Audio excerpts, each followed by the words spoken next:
And here we are. This is the first deep dive we're doing since last spring, so excited to do this.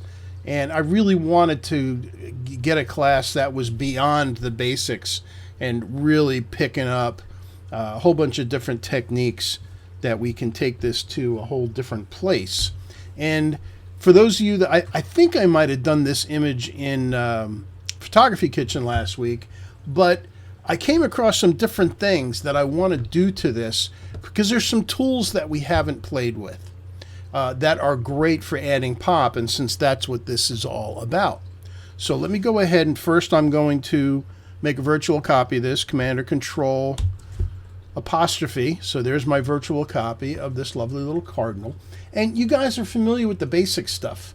If I bring up the histogram, which you'll see in the upper right here, even though this is a snow scene, you can see it's a little underexposed because there's nothing getting anywhere near close to white.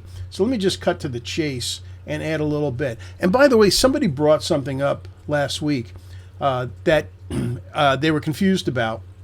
The difference between exposure, highlights, shadows, whites, blacks.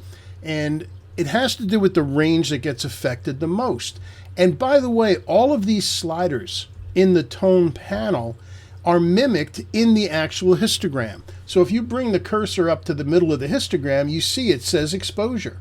And as I go to the right, it gets highlights, and then the last bit is whites, and then conversely, shadows and blacks. So if I want to just grab the histogram and push it to the right, I can do that without having to actually go down to the sliders. And while I'm here, if I decide I want the blacks to be a little darker, I can drag them off, or I can open them up.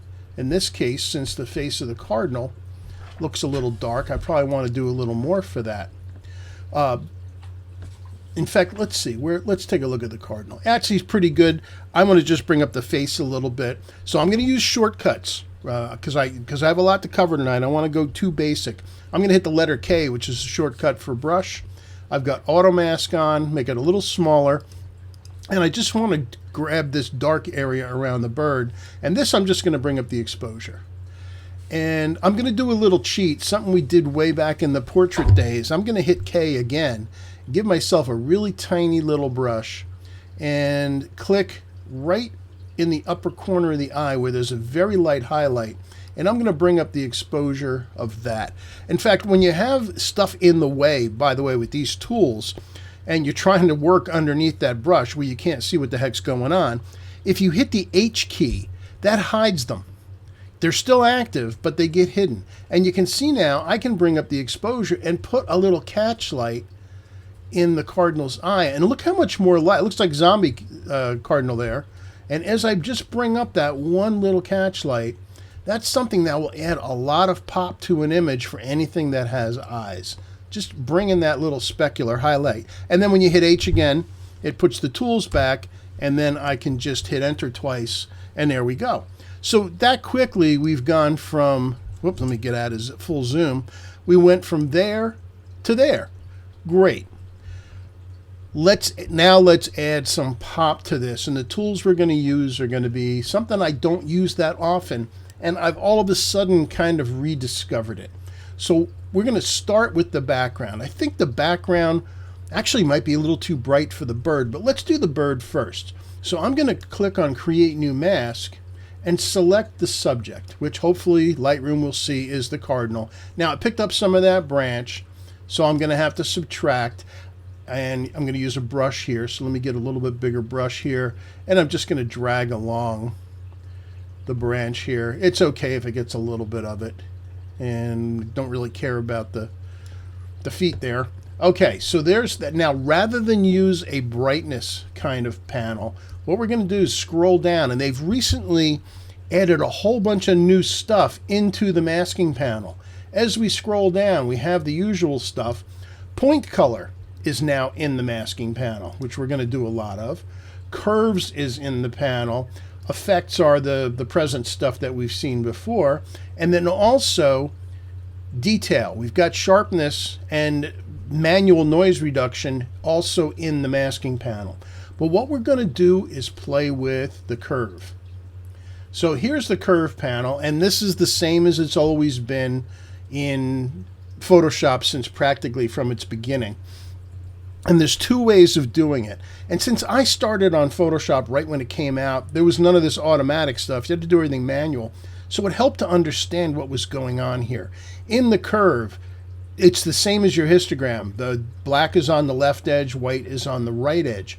And you have two ways of adjusting this. You can do it manually, or you can use this adjust button. If you click on that and then come out to the image, whatever part of the image you're on top of, if you click and drag up, it brings up that point. So you can see it creates a point on the curve that is the color underneath where you just pointed.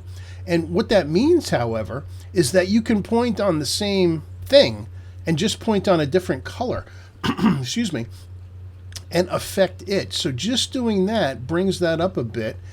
And I can also do red, green, and blue. So if I wanted to bring up just the reds, I can click on red, get the adjust tool, put it on, let's say I'll put it here, and notice you see the dot show up on the curve.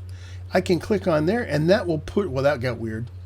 I can be gentle, just very gently.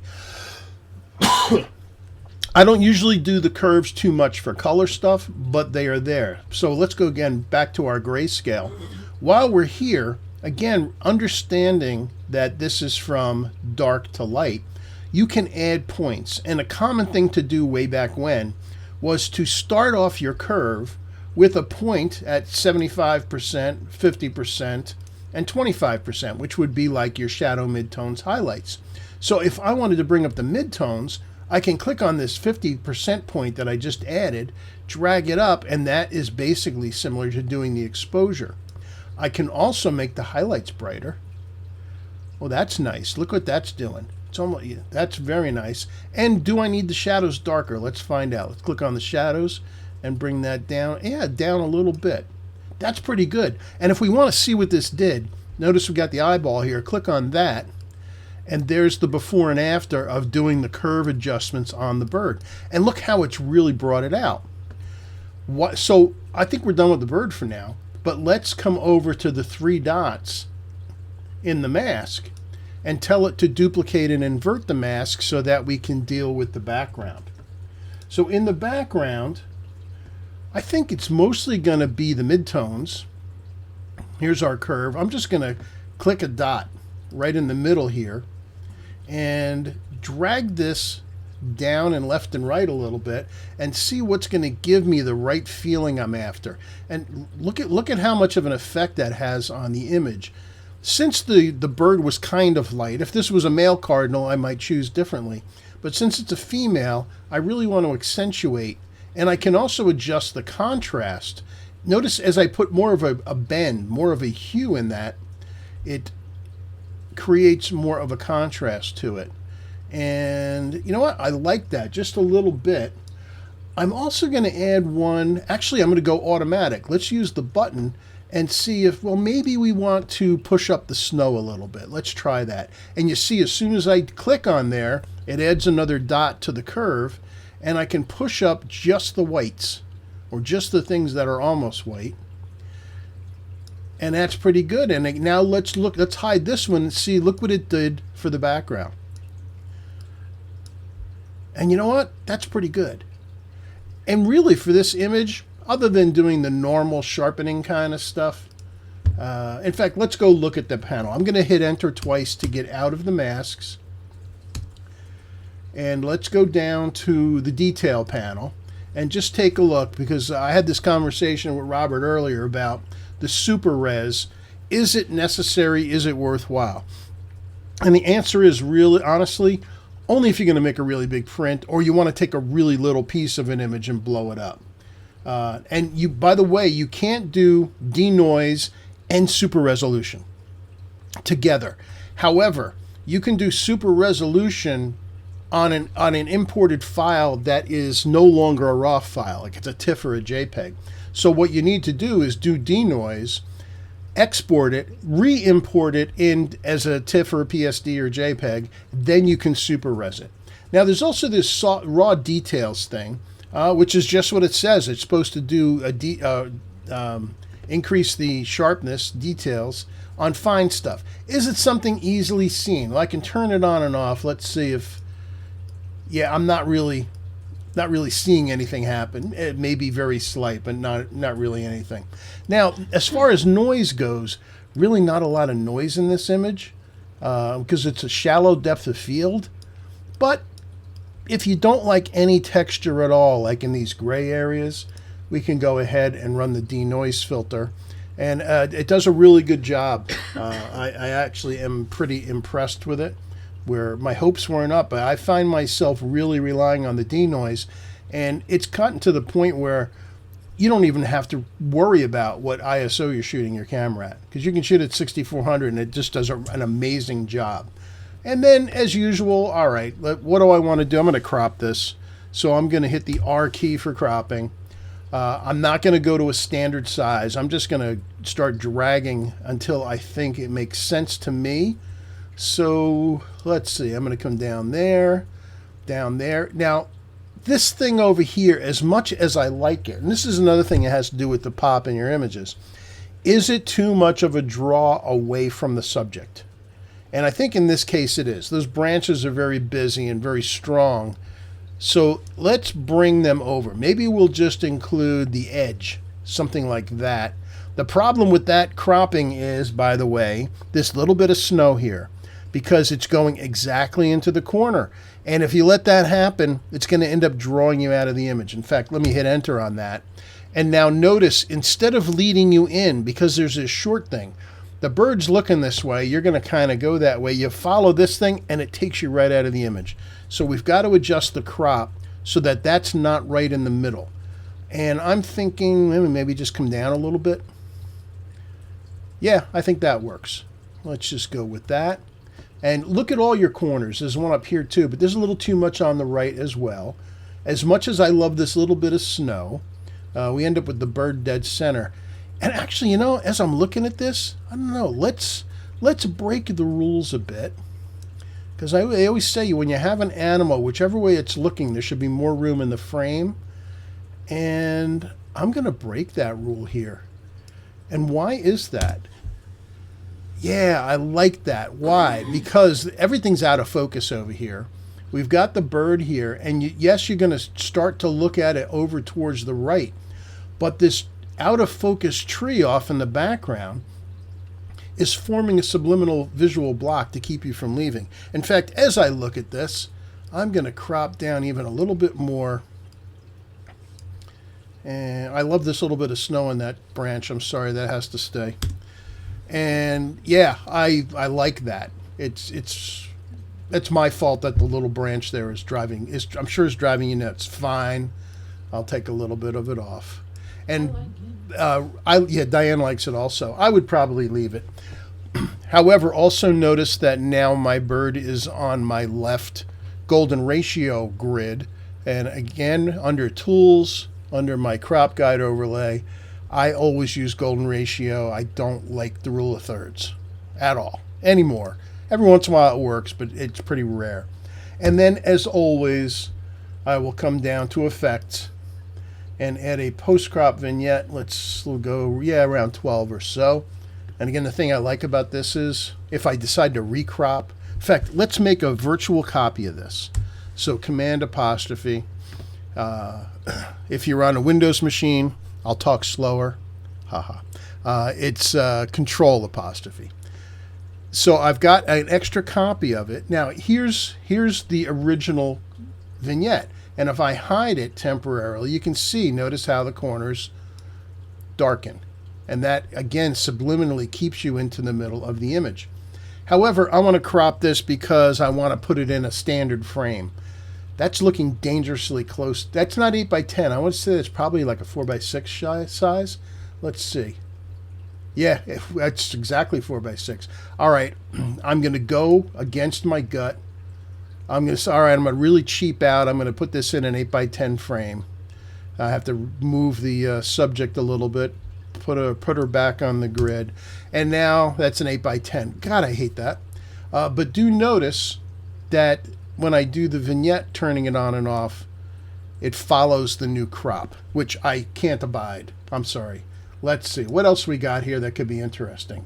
Oh, I'm going to go weird. Let's go legal size. I'm going to go 14 by 8.5, which is a really nice size for prints, by the way. And it allows me to get a little bit more of that panoramic feel, and that's much nicer. In fact, I'm even going to come in a little tighter. Now, something else that had a conversation with, I was talking with Robert earlier, and this is from a 20 megapixel camera, and you would think, well, geez, how far can you crop something like this? If I hit now, this shows the crop. This shows the resolution after the crop. So what does that mean exactly? It means I got 3,000 pixels horizontally. How big a print can I make out of that? Because look at how much of the image I'm using. It's just a fraction of it. What can you get away? The truth is, if you have 150 dots per inch, your print's going to look perfect. You don't need 300 DPI. Don't get me started on that. So what does that mean? So I just divide that 3081 by 150, and it says 20.5 inches. So I can make a 16 by 12 or whatever, a 20-inch wide print out of this and suffer not at all with resolution. If you wanted to push it, which you can actually go down to 125 DPI, and you're not going to be able to tell the difference if you have a print done. So 3081 divided by 125 gives us just short of a 20, I'd say 20, almost 25 inches. So you could make an 18 by 24 out of this with a 20 megapixel camera, and it's going to look just perfect. Notice also, however, that when we crop differently, there's less background stuff that is forming those visual blocks to keep you from leaving the image. So I might go back in to the vignette and darken it up a little bit more, even make it darker. In fact, I might even go up to the masks. Here's my that's the bird mask. Here's the background mask, and I might bring that exposure down a little bit because there's less stuff. And yeah, I kind of like that. And it's easy to forget. Let's go full screen on this. There's our edit. That's the raw file we started with, and we took that to there. And again, even at that close in a crop, we've got plenty of resolution to really go up to a 24-inch print. And if you don't believe me, if you think you need 300 DPI, some of the people that are here tonight, like Jack, I know you've seen it. I carry around a bunch of prints when I go to some events, and I show them these 24, 36, even 60-inch wide prints.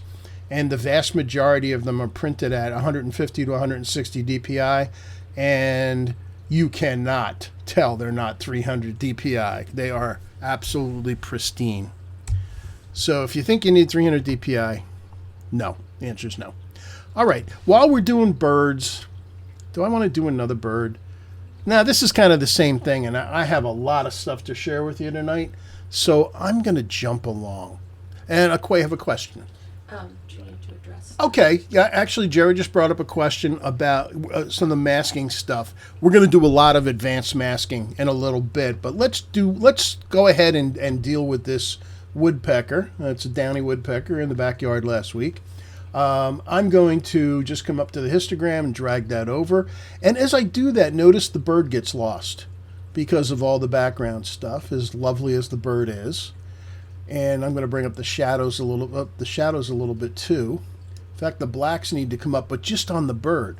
So we're going to create a new mask, and let's again see if Lightroom can find the bird as the subject and beautiful. I'm going to bring up the blacks a little bit by bringing the slider up, just to add a little brightness to the bird. Now, I want to affect everything but the bird, and that's where duplicating and inverting a mask is. So here's the mask that we have from the bird. If you come to the three dots, which I recently learned people call the meatballs. I don't know why, but I don't. Yeah, my brother told me that one. Click on the three dots, and you see an option here, duplicate and invert mask. So I just tell it to do that, and there's a mask mostly without the bird. Now what's interesting is it picked up some of the bird. So let's see if Lightroom, if I click on subtract and tell it to subtract the subject, it cleans it up a little bit, but really you're going to have to go get a brush and clean it up manually. Not that what we're doing would matter that much. In fact, it picked up a little bit of the beak. So, okay, so now we have everything but the bird. And I think this is something that to me is screaming for a curve adjustment. So let's come down again to the curves. I'm going to do the old-fashioned standard. I'm going to put one at about 50%, one at 25, one at 75, and I'm going to bring it down a little bit. I'm going to darken the shadow stuff up, not that much. You got to be gentle with these things. Oop, I just made an extra point I didn't want. Let's bring that down a little bit. And I'm going to bring that up. I'm basically adding contrast to the background. Also, if you want to bring the whites down on a curve, what you can do is click on the end point, the way up here in the corner. That's the white point. If I take that and drag it down, it will make the whites darker until the point where it gets weird. Conversely, here you've got the black point. If I want to make the blacks blacker, I can bring them in, or whiter rather, or I can bring them up. So in fact, actually, yeah, I'm going to take the white one and bring it off to the left and see what happens. You don't want to do that, but just bring the whites over a smidge.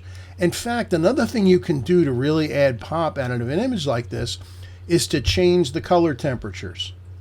So if I decide I want the background to be a little cooler color temperature, that won't make it recede into the background. And to do that, again, I have that chosen right now. Come up to the color sliders and push it over to the blue a little bit. And notice, see, there's warm. Well, actually, warm kind of works on this too because the bird is black and white. Here's gray. And actually, as I see it, it looks better warmed. So if I do that, we're warming everything but the bird because it's on a mask. And that's pretty good. And let's go ahead and we'll hit a crop on that. Again, I don't know if you guys saw in the newsletter, I put some of these in there. I was shooting these from inside my house with the sliding door open out onto my bird feeders in the backyard. So there we go. And still not bad. Oh, I didn't make a virtual copy of that. Let's virtual copy that and I'll reset the first one. So we went from there to there. Pretty cool. So in this case, usually when I have a background that is not an important part of the image, I'll usually blue it a little bit to take away some of the warmth of it. In this case, since the animal is so black and white, it made sense to make the background different. And notice how three-dimensional now the bird looks on top of the trees because of that color shift. Wonderful. Any other questions? And for those of you guys that we're going to do some heavy-duty masking because that's one of the important things in Lightroom. Also, the kind of how I plan on doing things, I've got a lot of Photoshop stuff to share with you because a lot of this stuff you have a lot more control in Photoshop and you can just do things that you can't do in Lightroom. That's what we're going to dive into. So I'm going to devote maybe another 20 minutes or so to Lightroom, and then I want to start mixing in Photoshop.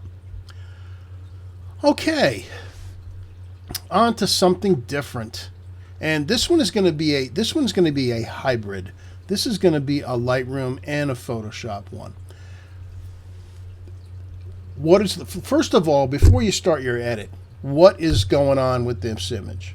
What are the limitations? Where does your eye go? Yeah, you kind of go to the opening in the arch, but there's no payoff there. There's all the trees down the bottom. The biggest problem, and the sky is boring. The biggest problem is everything is, other than the trees, everything is the same tone. And actually, I took this shot back in October, and there had been a lot of rain the week before we got to Moab, which is where this is, and all of the greens were supernaturally green. They looked wrong because they were so bright. But we have some color issues here and really want to make the viewer head up because there's so much interesting stuff going down here. It's almost like the arch becomes an afterthought. So how can we do that? Well, there's one thing we can do that will spruce up the sky a little bit. And we're going to spruce it up more. But let's go to the mask and just click on select the sky. And that should give us all of the sky. Good. Okay. So we're actually I did that backwards. We're going to use a different mask. Forget I just did that. We're going to start with a gradient mask. Let's do a linear gradient down here. And again, M, linear gradient, K for brush, Shift M for radial.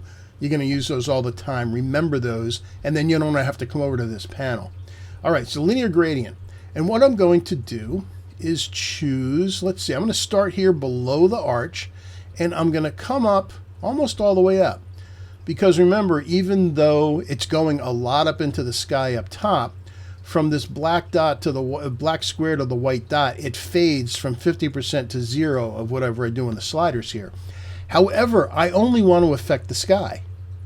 So what we're going to do is intersect this gradient with the sky. So we come over to the meatballs again, click on here, and notice it says intersect mask with.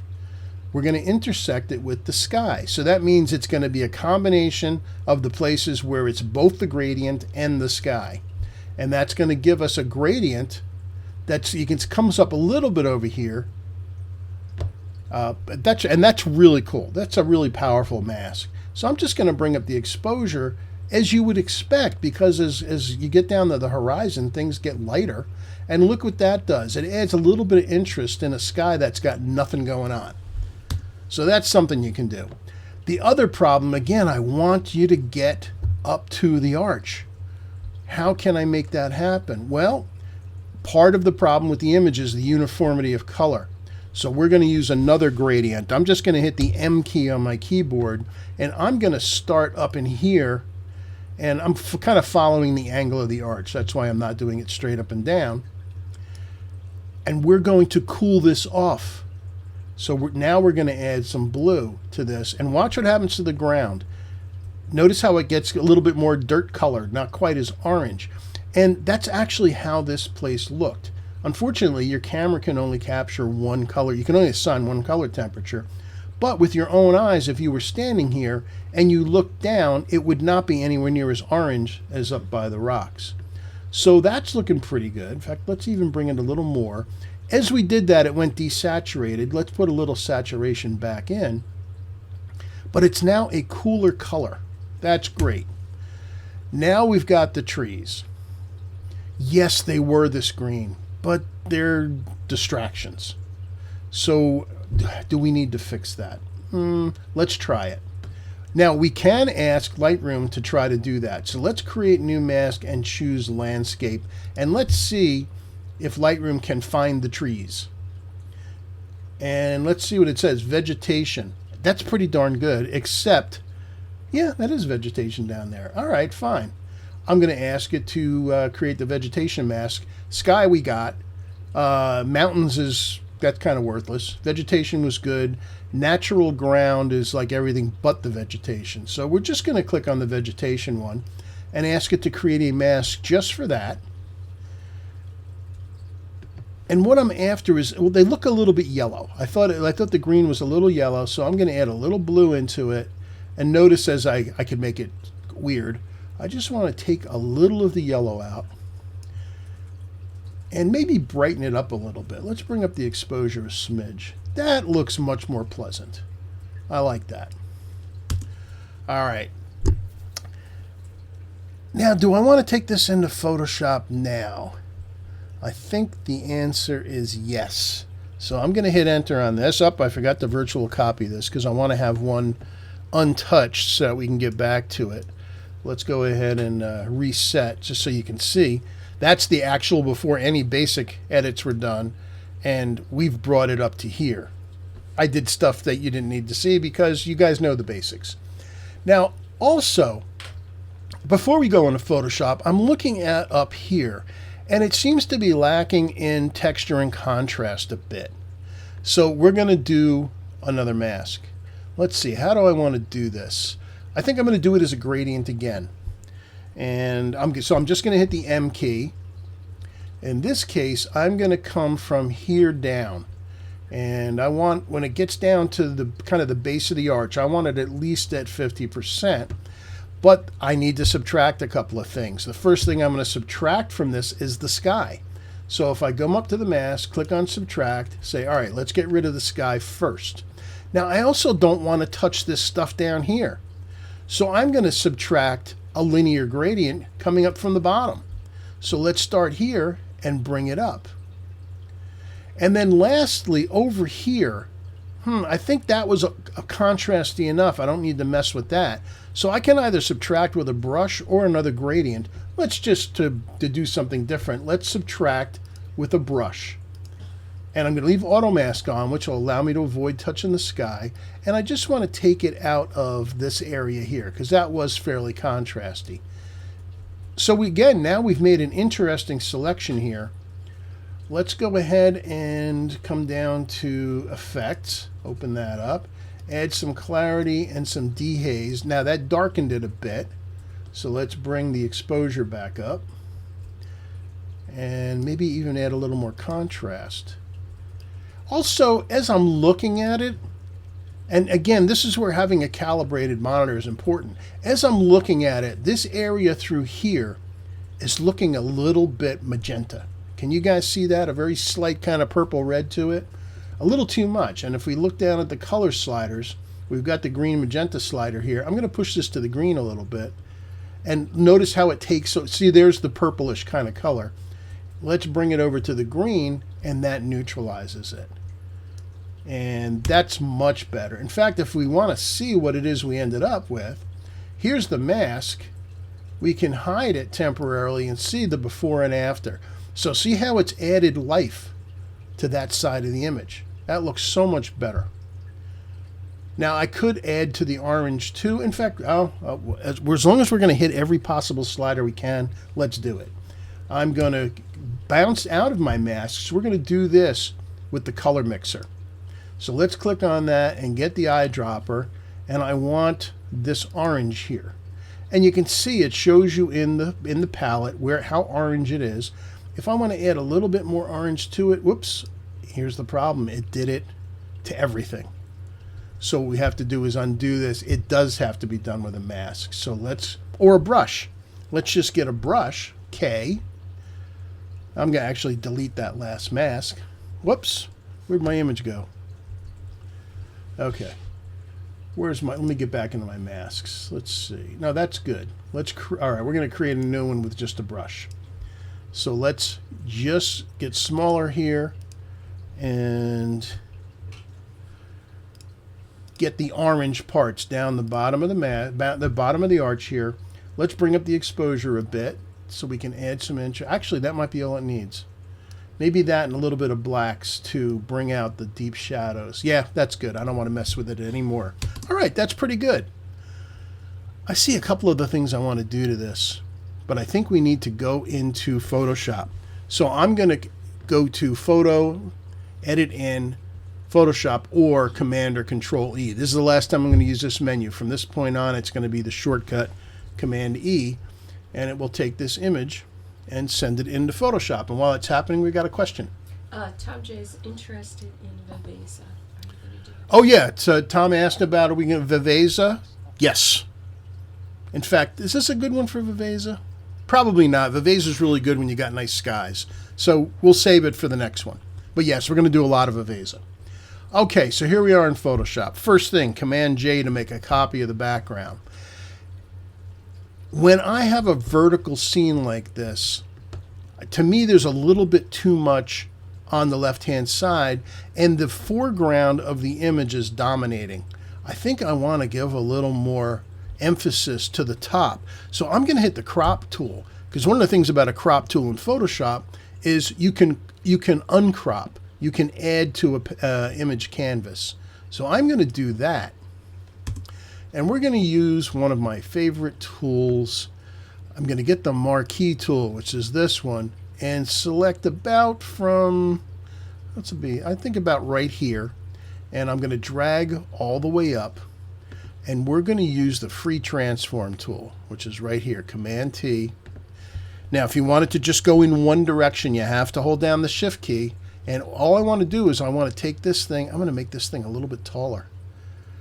And it's going to give so much more power to the arch. Let's just click that on and off and see. And look, it looks like, yeah, it looks kind of squished because of the perspective. This is actually, you can't tell if you haven't been here, this is quite a steep hill. For those of us that have actually walked up into here, you got to scramble up here. And since you're looking up at it, the normal view from down below is it does look a little squished. As you get closer, it gets more like that. So just by taking that, now we've given more power to the arch itself. Also, I think we might need to do some light painting. I didn't mean to get to that right now, but that's going to help direct to the image. So here's how we're going to light paint. We're going to create a blank layer, which is the little square with the plus in the bottom. And I'm going to change, actually, before we do that, we're going to go to Edit, Fill, and we're going to fill it with 50% gray. And the reason for that will be clear in a minute. Then we're going to change this with this, where it says normal. This is called the blending mode. We're going to change it from normal to overlay. And notice now, if I hide it, nothing's happening. Because what overlay does is anything that's 50% gray is transparent. Anything that's darker than 50% gray will go darker. And you guessed it, anything brighter than 50% gray will lighten the image. So I can just hit D for default. That resets my colors in Photoshop back to black and white. And I'm going to get a brush.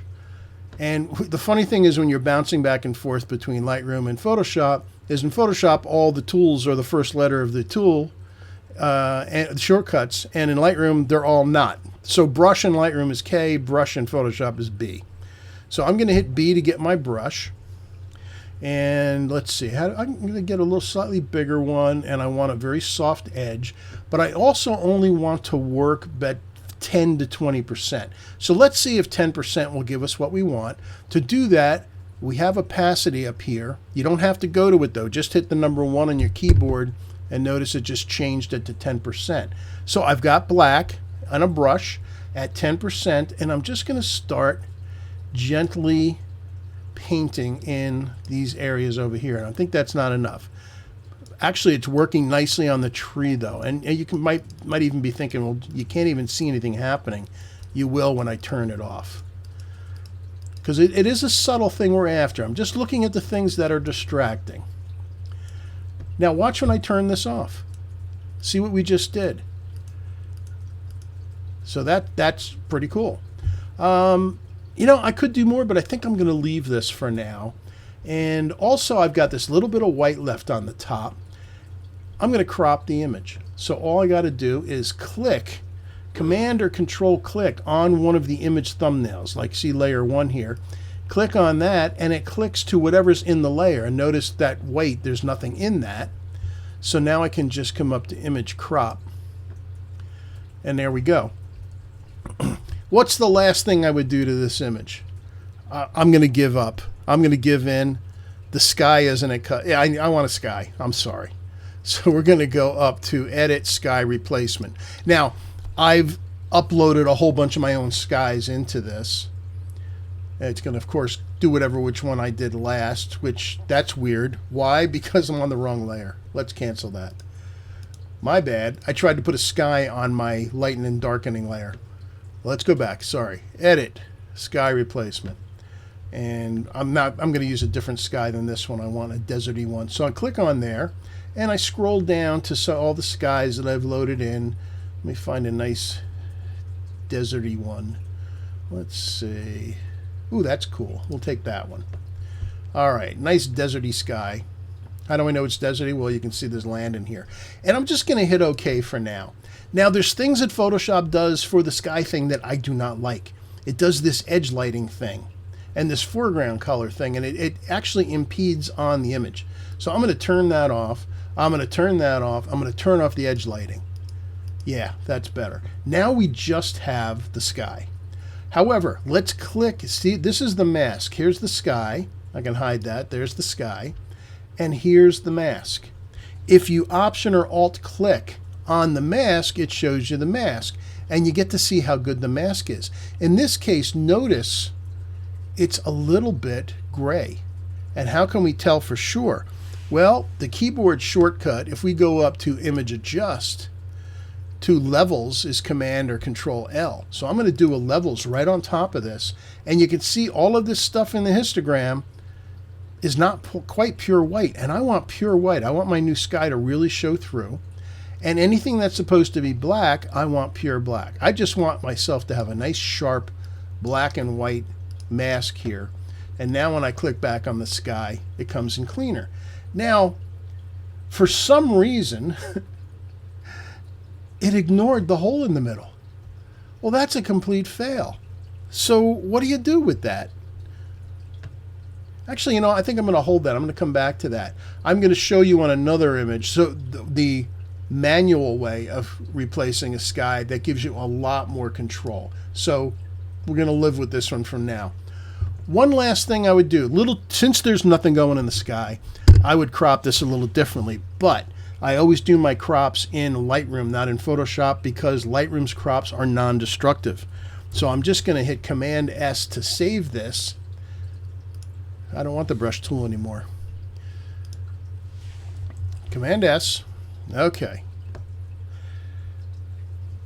Which is also... Oh, I had already saved it. It won't let me save it again. Okay. Now I can Command Tab or Control Tab back over to Lightroom, and it's bringing in our new image. So here was our before.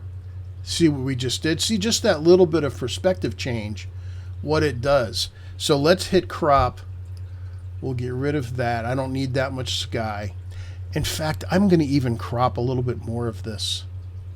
I'm going to bring it in from the right a little bit and from the left a little bit. Why? Because as much as I like the plants down below, they're big and they're taking up a lot of visual space in the image. And then let's go to Effect and add that vignette. And so let's take a look at the sequence from the raw file. There's the original raw file. We didn't start there. There's our initial edit in Lightroom, and then we brought it into Photoshop and took this to there. And look, it's subtle, but look at how much more flow there is in this image. This is adding a lot more pop to the entire image because we've restored the power of the arch and unsquished it by changing the perspective of the top half of the image. Cool stuff. Any questions there, Di? So Renee asked about the in the sky replacement, it did not show in the arch opening. I don't know why Photoshop failed at that, but that's where the manual sky replacement comes in and it works a lot better. Actually, do you guys want to see that? You want me to show you how to do it manually and see how much more power you have of it? Sure you do. All right, fine. Let me go find, all right, I'm just gonna, this is still open in Photoshop, so I can go back to Photoshop. I need to actually, in Lightroom, I need to get a cloud. Let's see, where are my clouds? It should be in my samplers. Samplers, skies, nope, it's not there. Wait, I just saw the word clouds. Clouds and skies, here we go. So let's take a look. What would be a nice sky for that? Oh, that's good. Let's use that one. All right, so I'm just going to take that and edit into Photoshop. So I just go Photo, Edit in Photoshop, and it will open this up as another layer. Fine. Or actually another image. Okay, so here's our image. First thing we got to do, select the sky. So we'll select, you know what? I'm not going to let Photoshop select the sky. I'm going to do it. So I'm going to click on my image layer, and we're going to use the magic wand. The default tolerance is 32. For something like this, that's going to work fine. The options that you have here, anti-alias. For an image like this, yeah, probably. It'll just blur the edges a little bit, so we will choose that.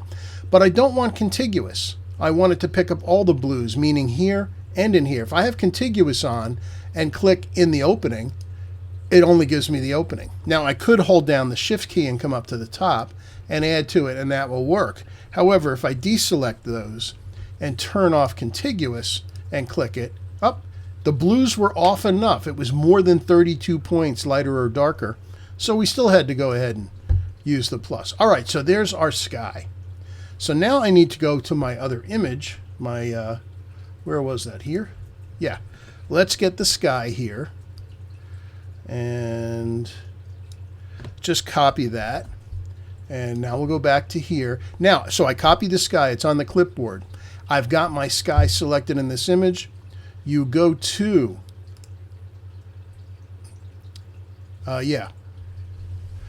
hold on, where'd you go?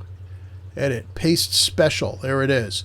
Paste into. Now, paste into will be grayed out if you have nothing selected on your image that it's going into. So you got to make sure there's something selected. But I go to paste into, and it puts the whole thing in here, but it's much bigger than this.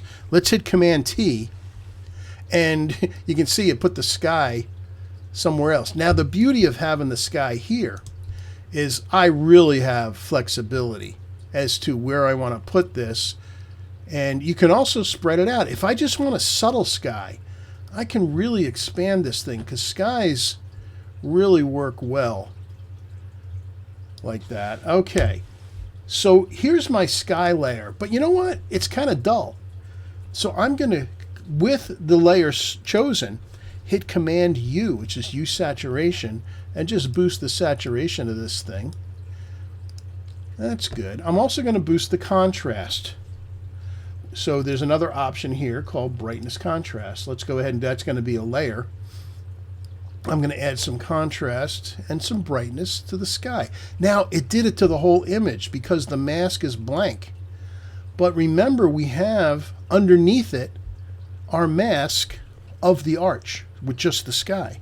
Remember, if we click on there, we still have that right underneath it. So what we can do anytime we use a mask, hold down the Option or Alt key, click on the mask we want, and drag it into the new layer. And see, there we get the red thing. And now it's only affecting the sky. And that's pretty good. Now, I also, here's the other thing. This area here, it's too bright. I want it lighter. So remember, we have there's the mask for it. I'm going to use a gradient. So I'm going to hit the G key. And here's the default gradient. Oh, here's the gradient also right there. Let's just hit the G key. Oh. And if you go under Basics, you'll see this really means foreground to background. That's because if I flip my colors here, it'll change. It won't let me do it while this is open. It'll change from white to black. Black to the checkerboard means black to transparent. That's what I want. So I hit OK there. And I'm going to just kind of come up into there. More than that. Yeah, a little bit more. Notice how it's starting to get gray. In fact, I can even come all the way up. And what that's going to do is soften the sky and let some of the sky below come in. So it just dulls it a little bit. Yep, I think that's good. So the beauty of having a sky done in Photoshop is this thing is much bigger. When you do new sky in Photoshop, it automatically crops it. By having this, you can then move the thing around. And if I just, I like it, but gee, I really wish this was over here. While you're on that layer, you can go to Edit, Transform, Flip Horizontal, and now my sky's over here. I just flipped it left and right. And I think something like that. Yeah, I think actually, right. You just keep going around, find the one you like. Yeah, that's good right there. I hit Enter, and you can just keep doing that forever. And now we'll hit Save again. And that will put that back into Lightroom. Tab over to Lightroom. Oh, I got to go back to our slides. Where are they? Way up here. All right. And it's in here somewhere. Oh, I have to add it to the collection. All right, so we got to live with the other one. But anyway, again, we started in Lightroom with our basic edits here and turned that into that. World of difference. All right, time to move on. It's already 7:50. Oh, we got a question. Yeah. Gloria wants to know how to go back and forth between Photoshop and Lightroom. So okay, yep, good question. How to go back and forth between Photoshop and Lightroom. Boy, on a Windows machine, I'm not sure it is switching back and forth between apps. It's a good question. You guys, whatever the app switcher is on Windows. I don't know that she's on Windows. On a Mac, it's easy. It's just Command Tab.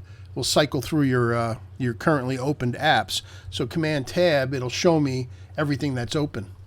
I think she meant if you're in Lightroom and you went out to Photoshop and then you're trying to go back to Lightroom. Yeah, so when you're in Lightroom and you're in Photoshop, when you hit Control S or Command S to save, it automatically saves it back into Lightroom. If I want to tab back into Lightroom, again, it's just Command Tab into Lightroom. That's it. So Command Tab is how you switch in a Mac. I'm not sure how you do it in Windows. I think you have to shut it down, throw the computer out, and go buy a Mac if you want to do that. I'm only kidding. All right. I'm half kidding. Oh, let's see. Wow. I'm trying to think if we need to jump ahead a little bit more. I might save some of these images. Gloria says, good thing I have a Mac. Good thing you have a Mac, Gloria. All right, let's take a look at something that needs some help. Because a lot of the real tippy kind of add power and pop to an image in Lightroom, the stuff in Photoshop is more trippier. So here's it's somewhere in Monument Valley, and let's just do. Has nothing done to it, so let's just do the basics. Bring the shadows all the way up. I'll bring the highlights down, and then open up the whole thing. And then we're going to add texture, clarity, a little bit of vibrance, a little bit of saturation. And that helped a lot, but the color is off. This thing should be a lot more orangey, yellow, red. So I'm going to push this over to the right. And, this thing's going to need to be edited separately. I can see that already. And this image also has the same problem that the Arch had, in that the color temperature is for back here, but all of this stuff at the foreground is way too orange. So we're going to need to do that same thing. So I'm just going to cut to the chase, and we're going to hit M. You guys remember M? Linear gradient. Oh, the reason that my tool controls are not showing is because apparently the last time I used it, I had hit the H key to hide them. Hit the H again, and then there they come back. So let's do that. And it's got to be bluer. It's way too red. And look at how much realistic the dirt gets when we do that. And I'm also going to add a bunch of contrast to that. All right, that's good. Maybe bring the exposure up a smidge. And heck, I think it needs to be even bluer. Yeah, I think about right there. We're going to add some color back in because we're doing blue to everything, and we've kind of really lost all of the foliage here. I don't think Photoshop or Lightroom is going to be able to pull out the landscape foliage. Let's try it and see what it sees as far as landscape masking. Let's see, vegetation. Water?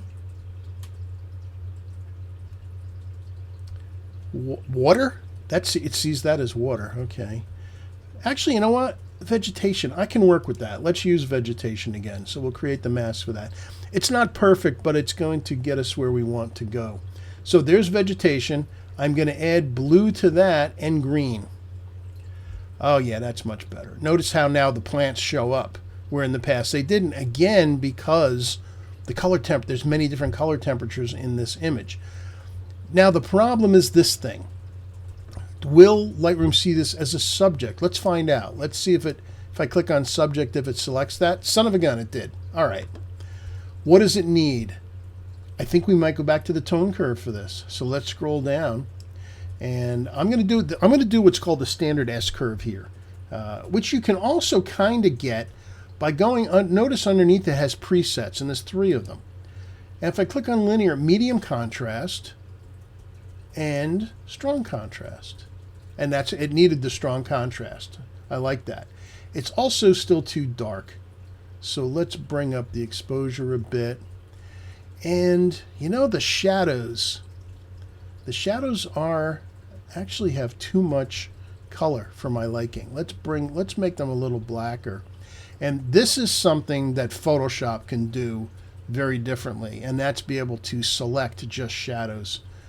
But we're going to do some manual. So I'm going to hit K, which is the brush, and I'm going to manually click on these darker areas here. I'm just going to go look through here. And remember, they're feathered also, so don't worry about that. I just want to get these areas that are looking a little too, I don't know, not the right color. And I'm going to take some of the warmth out of those. And it's going to add some dimension to it. And I think it's maybe the magenta thing again. Let's bring it over to the green. And you can, yeah, that's more where I want to go. I want to take some of the magenta out of it. And then I'm going to add some contrast to this whole thing. So if we go back to our mask, here's our first mask where we selected the subject. Just click on that to make it active. And let's add some more contrast to that and then bring it up a little bit. Yeah, that's getting better. And I'm still not sure about the color. Does it need more yellow? Does it need... Well, we're going to go yellow. We're going to do yellow and green, which is actually going to make it more yellow. And I'm going to bring the shadows down some more, like that. All right. So now we have this really pale, weak sky. Let's go deal with the sky. Select the sky.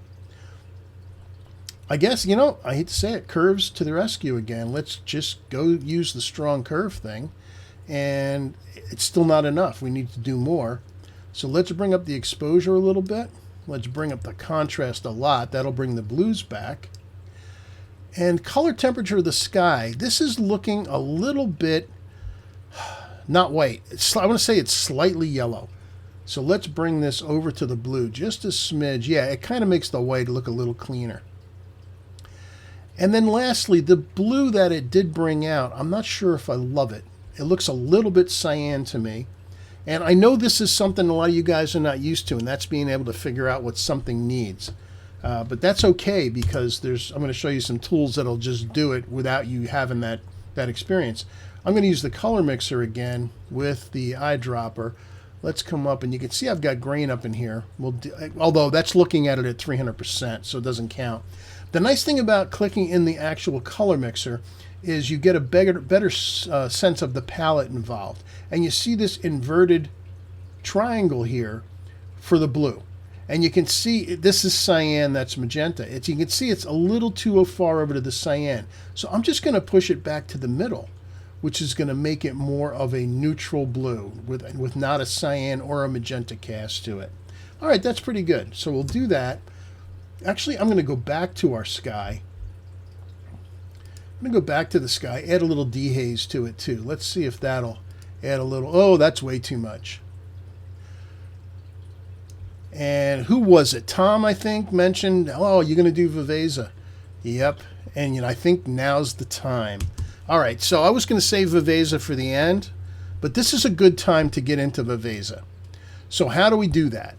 Photo, edit in. When you load it in, it's right here. I also have it set as my default secondary editor when I'm in Lightroom, so you can just have it right there. So let's go ahead and yes with the Lightroom adjustments. And let's see what Viveza will do. Now, Viveza has a handful of tools. It has a whole bunch of tools that you're never going to use. And most of the presets are wacky, in my opinion. But let's make this a little bigger. That was too big. 32. All right, there we go. And this is a before and after slider. We haven't done anything yet, so that we'll just push it all the way off to the left. And here's the sliders that I use all the time in this software. The first one is structure. It's similar to clarity in Lightroom, but it does it so much better, and it doesn't have the halo problems that happen when you do it in Lightroom. So I'm going to add structure, and you can see I'm going to add a whole bunch. I can make it funky looking, but I'm just going to add enough so that it's affecting without getting overly done. In fact, I may do some more with the sky. Saturation. Does it need a little bit? Maybe a smidge. Contrast. Yes, we'll add a little contrast in here. Now, also down the bottom, I'm not thrilled with the color here. And we've also got warmth. I use warmth on many of my images, but only a little bit. It's less than 10% in either direction. So if I want to warm, I'll warm. But in this case, I think we're going to cool it a bit. I think that's going to be a little better. Yeah, we'll add a minus 10% on the cool. Now, a lot of times, those are the only sliders that I'll move, those four. However, Viveza also gives you the ability to do local stuff. And that's done with this thing right here, the elliptical control point. So I'm going to click on that and come up to the sky.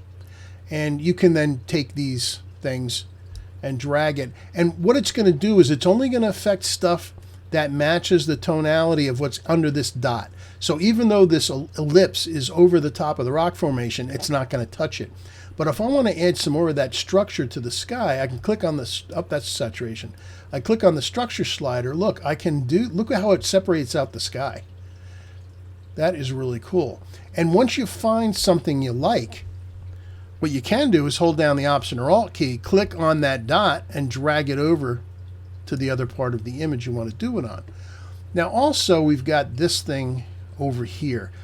Do I want to do it here? No, I think I'm going to save that for Lightroom. But let's do one more in here. I'm going to click another one right in our kind of subject. Let's bring this out so that we get the entire thing. And again, it's only going to do what's underneath this circle. So what does this need? I'm not sure about the temperature. So let's click on warmth and drag it in either direction. Oh, look, that's what it needed. It needed some more warmth. That really brings it to life. I love it. And again, notice it doesn't touch the sky. It's sort of like an auto mask in your brush. Actually, what the heck? Let's do another one down here. Let's do one down here. And it's this whole area here that I think is a little bit too warm. So we're going to cool this one off. So I just want to make sure I'm getting the dirt. I want to make sure the circle's over dirt, not over tree. And let's take some of the warmth out of that. So here's warm. Click on that. Let's pull that down just a little bit. And you know what? Let's take some saturation out of that too. Just to make it more dirt-like. Okay. There's still some light painting I want to do with this, but again, here's our before-after slider. And look at the difference.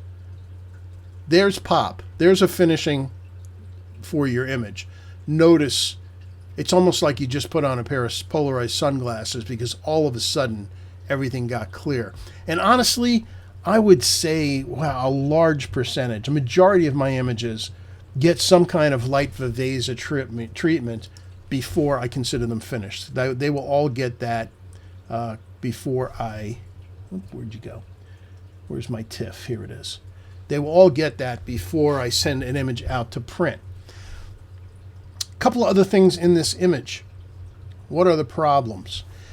Everything's kind of centered. We do have this lovely path right here, this kind of dry riverbed, but there's not a lot going on here. And do I really need this thing? So let's hit the R for the crop tool. Let's bring that over from the right a smidge. Yeah, I think that's better. And remember when we had the problem with the verticality when we were dealing with the arch before? Well, you can do some of that in more simpler ways in Lightroom as well, and that's under Transform. And we're going to use the aspect slider here. So if I click on that, if you drag it to either way, if I drag it to the right, it gets taller and thinner. If I drag it to the left, it gets squatter. I'm going to make this a little taller and thinner. Yeah, I think about like there. And I'm going to make sure, let's see, do I want all of that? Yeah, I think I do. And then I'm going to exit over a little bit to the left. And now I'm going to crop again. I'm going to take a little bit off the left, just a little bit, and a little bit off the right again. To something like that. And let's go ahead and lastly add our effects with our vignette. Oh, maybe not lastly. I'm going to make the vignette a little on the dark side. We're going to do one more thing. And this is something I do to add direction and pop to a lot of my images, a lot of my landscapes. And that's to get a brush again, K. Except this time I'll turn off Auto Mask and get a nice big brush. And I'm going to use this dry riverbed as a path up to the subject. I'm just going to highlight that and then bring up the exposure just a little bit. Give it a little more contrast. And let's see what that looks like. Let me hide that just so you can see what it just did. Look at the difference. See how there's this lit up path taking you up to the image? Now, as you do it, you might decide that's a little much. Let's just bring down the brightness a smidge. I want it to be subliminal. But look how that adds that direction, that movement into the image. And that's pretty good. So let's take a look at our sequence again. Here's the raw file we started with. In Lightroom, we took it over to here. It's certainly much better, but it's nothing like when we finished it off and brought it into. Look how, again, once again, look at how much more motion there is into the image. Are there other things I would do here? Maybe, yeah. I'd probably do a little bit more light painting in here to make it darker. In fact, I can't let that go. Let's hit K again for the brush. And again, I have auto mask off because I just want to kind of pick the area. And let's bring that down a little bit. And I'm going to desaturate it too, because desaturating takes the emphasis away. And I'm going to add a little contrast to it. And in this case, I'm going to bring up the highlights as well, because I made it a little too dark. But it just made it a little bit subliminally darker. You can do that by making the blacks a little blacker. There we go. Yeah, that's better. Now this thing is just dulled down a little bit so that your eye doesn't feel drawn to it. But we added that little bit of light in the dry riverbed, which took us right up. And we did that Viveza to make the sky come to life. And that looks pretty good. Any questions? Why would anyone have a Windows machine? Why? Let's not go there. Let's not have for those of us that are of the same age, which I suspect we're kind of all the same generation here. Do you remember, like in the early '60s or mid '60s, when there was every family had the argument over Ford versus Chevy?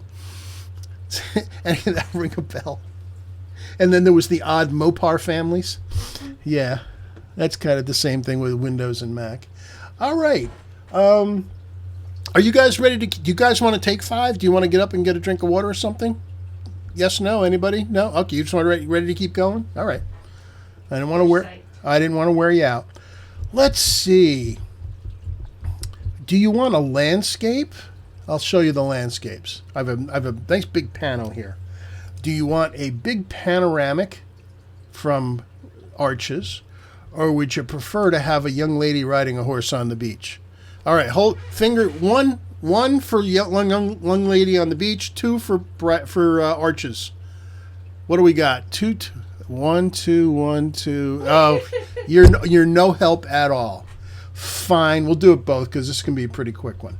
We got 1s and 2s. Yeah, 1s and 2s. That's the only choices, and y'all chose them. All right, 1 and 2. Let's go ahead. What's wrong with this? First of all, any of you have done a print comp know that death to a print comp is having a horizon that's not straight.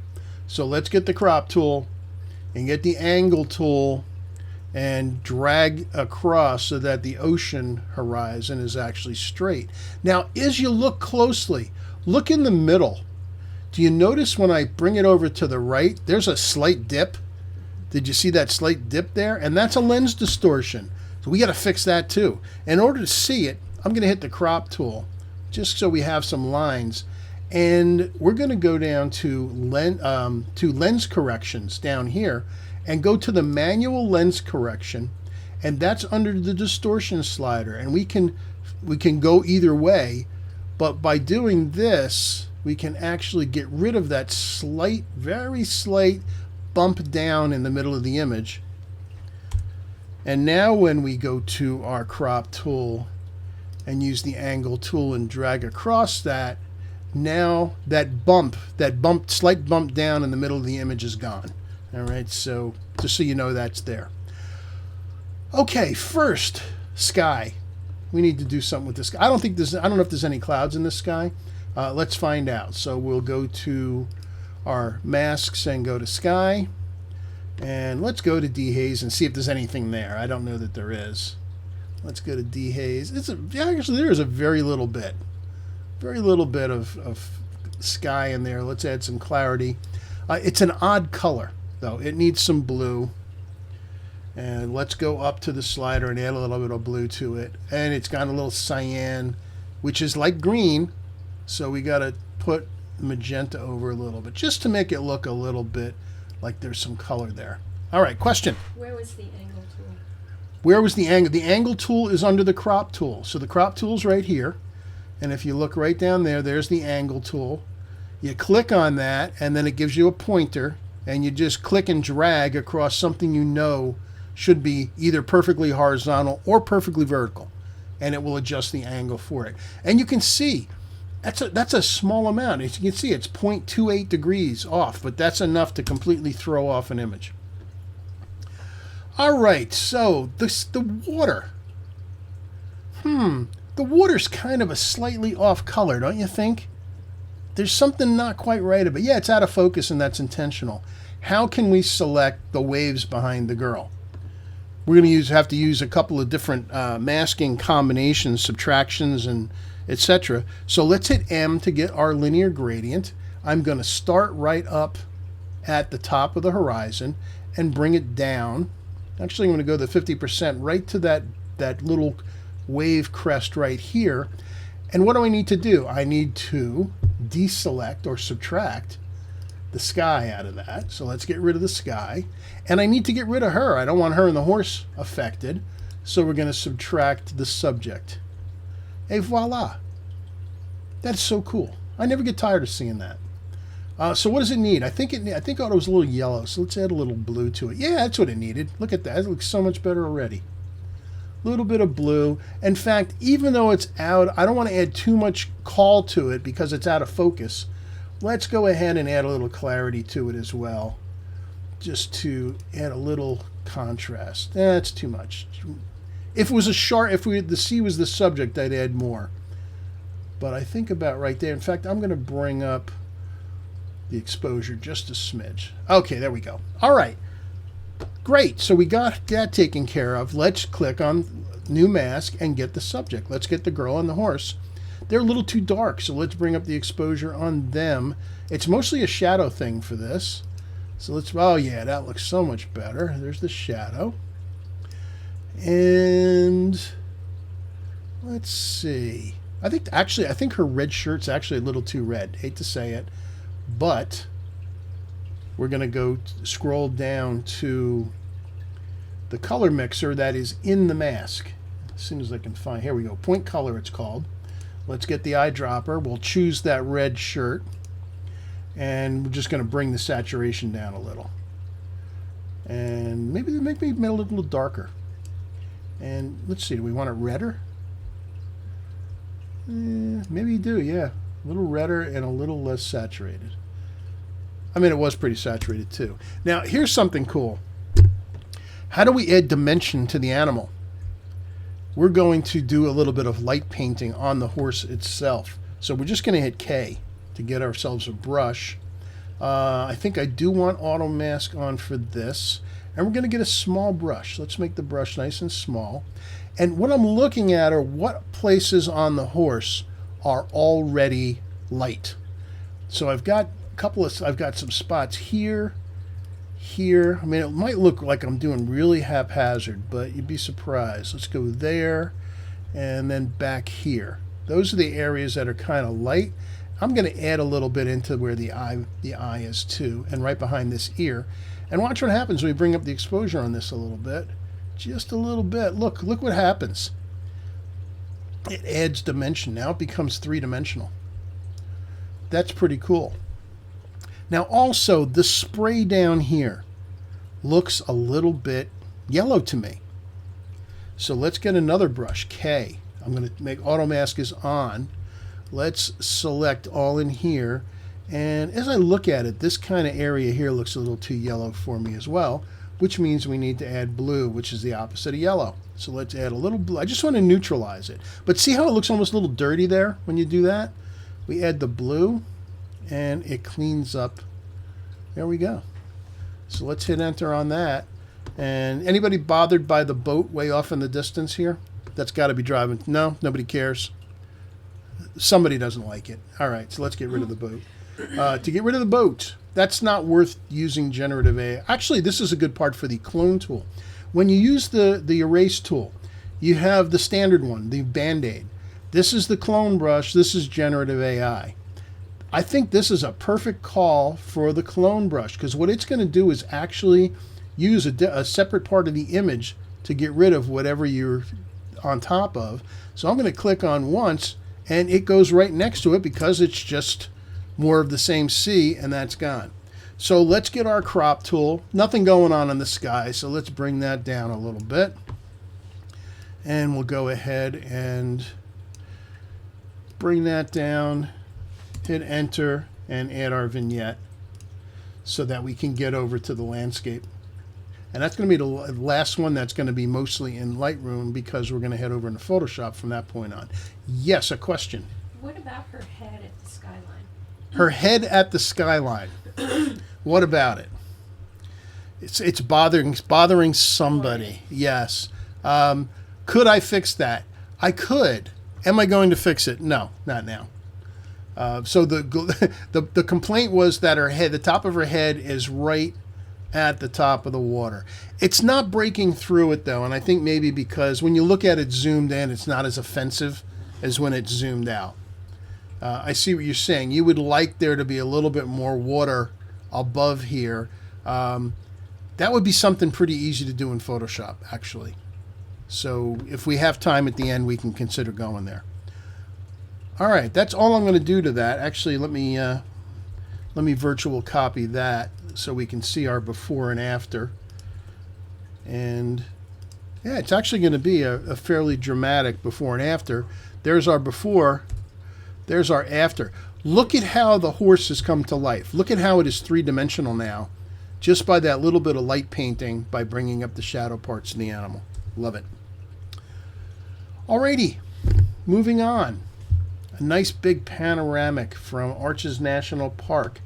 And the exposure here is pretty good. My concern when I took this is there's a little bit of snow and bright clouds. And if I bring the magnifier over top of the snow, in fact, let's zoom in and look around. And if you look up under the histogram, it gives you the values of what you're over top of.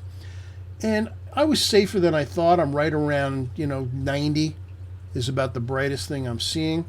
Let's go up to the clouds and see what we got there. Yeah, 90 there too. I was safe. This is actually a pretty good exposure. But we can push it off to the right a little bit more. So let's go ahead and do that. Actually, I'm just going to click on the histogram and start to push it to the right a bit. And yeah, open that up. Good. So now, obviously the shadows are way too dark. Let's bring that up. In fact, we're going to probably want to even do more than that. Highlights. Highlights are good. We'll leave them where they are. Let's add some texture clarity. And we're going to add vibrance. You know what? No, we're going to add vibrance when we select just the sky. We will put a little saturation in because these are red rocks. They're supposed to be that red-orange color. Okay, so there's a good, just quick, basic edit. What are the problems? Look at the sky here. I don't like that blue at all. So let's start out with the color mixer and click on this blue. And you can see it's a little towards the cyan. So I'm going to push it again to here, over to the middle blue again, and then brighten it up, luminance shift, and variance. So what variance is when you select a color, the other blues that are near that color, where do you want them to go? Do you want them to go further apart? If you do that, you push these all the way over to the right. See how all the blues now are doing that. Or you can go this way and it makes them all more uniform. Unfortunately, it's also doing it to the shadows here because they're also blue. So if you want to just affect the sky, you got to escape out. You got to leave out of that, and we need to do it as a mask. So let's create a new mask, and let's try color range. We don't use that very often. And I'm going to just click and drag a box in there. And notice it picked up all of this stuff. So we need to get rid of it. What's the easiest way to get rid of this? Probably with a brush. So let's subtract with a brush. And I'm going to turn off auto mask. I just want to get everything down the bottom. I'm fine with the shadows the way they are, and even some of the bottom of the clouds. Okay, So now we have our sky. Let's bring it over to the blue a little more. Let's bring up the exposure. All right, that's good. Now the foreground. This grass should be much warmer. Let's try a gradient. We don't have to select the individual grasses. Let's just add a little warmth to that. Look at that. Just doing that. Look how much life that adds. And I still think the shadows in the formation might be a little dark. Let's see if Lightroom can find this as a subject. Don't know that it will. It did. Okay, fine. Let's open up the shadows. See, this is the thing about Lightroom. If there's anybody out there that does not use it, the masking panel in Lightroom is the thing that is keeping me here. I'm going to start playing with the new Apple Creative Suite. I've tried On One. I've tried Topaz. They have some great features, but Topaz, by the way, for all the cool stuff it has gotten really expensive. So it's not going to be something I'm going to be involved in much. Now, here's the question, though. I could do, you know what? This is a time for Viveza. It's screaming Viveza right now. So let's go to Photo Edit in Viveza, because it's going to allow me to use those control elliptics to get better control over the colors and still allow me to get the structure I want in the sky. So let's bring this way over, and let's bring the structure. Let's watch what happens to the clouds with the structure slider. How cool, look at that. Look how it just separates out everything. I love that. But this is a little too dark. Something off about it. So let's use an elliptic here, and I'm going to click right in there and drag it over. And again, it's not going to affect the white. Let's just try using the warmth slider and see if that's the answer. Yeah, not really. Let's pull some saturation out of it. You know, I hate to say it, but I think this might be a job for Photoshop. Although that's okay. It helps a little bit. Let's bring the brightness up a little too. All right, we'll just do it for that piece there, and then you click on Apply. And we'll get to see it back in Lightroom. I think we're going to have to send this into Photoshop. When you have colors that are not cooperating, Photoshop is the answer. Where'd you go? There it is. Okay. That's not bad. But there's something wrong in the color here, and I can't figure out what it is. That's what Photoshop is for. So let's use this time to go into Photoshop, and let's use Photoshop's color balance adjustment tools. For those times when you have a color that just isn't quite right, but you can't figure out what the heck it needs, Photoshop is the answer. So I'm going to Command J or Control J to just creates a copy of the background. And do I want to use a wand or no? Let's just go ahead, cut to the chase, and go to color balance. So we're going to do a color balance adjustment layer. And again, my concern is up here. So let's zoom in on the image.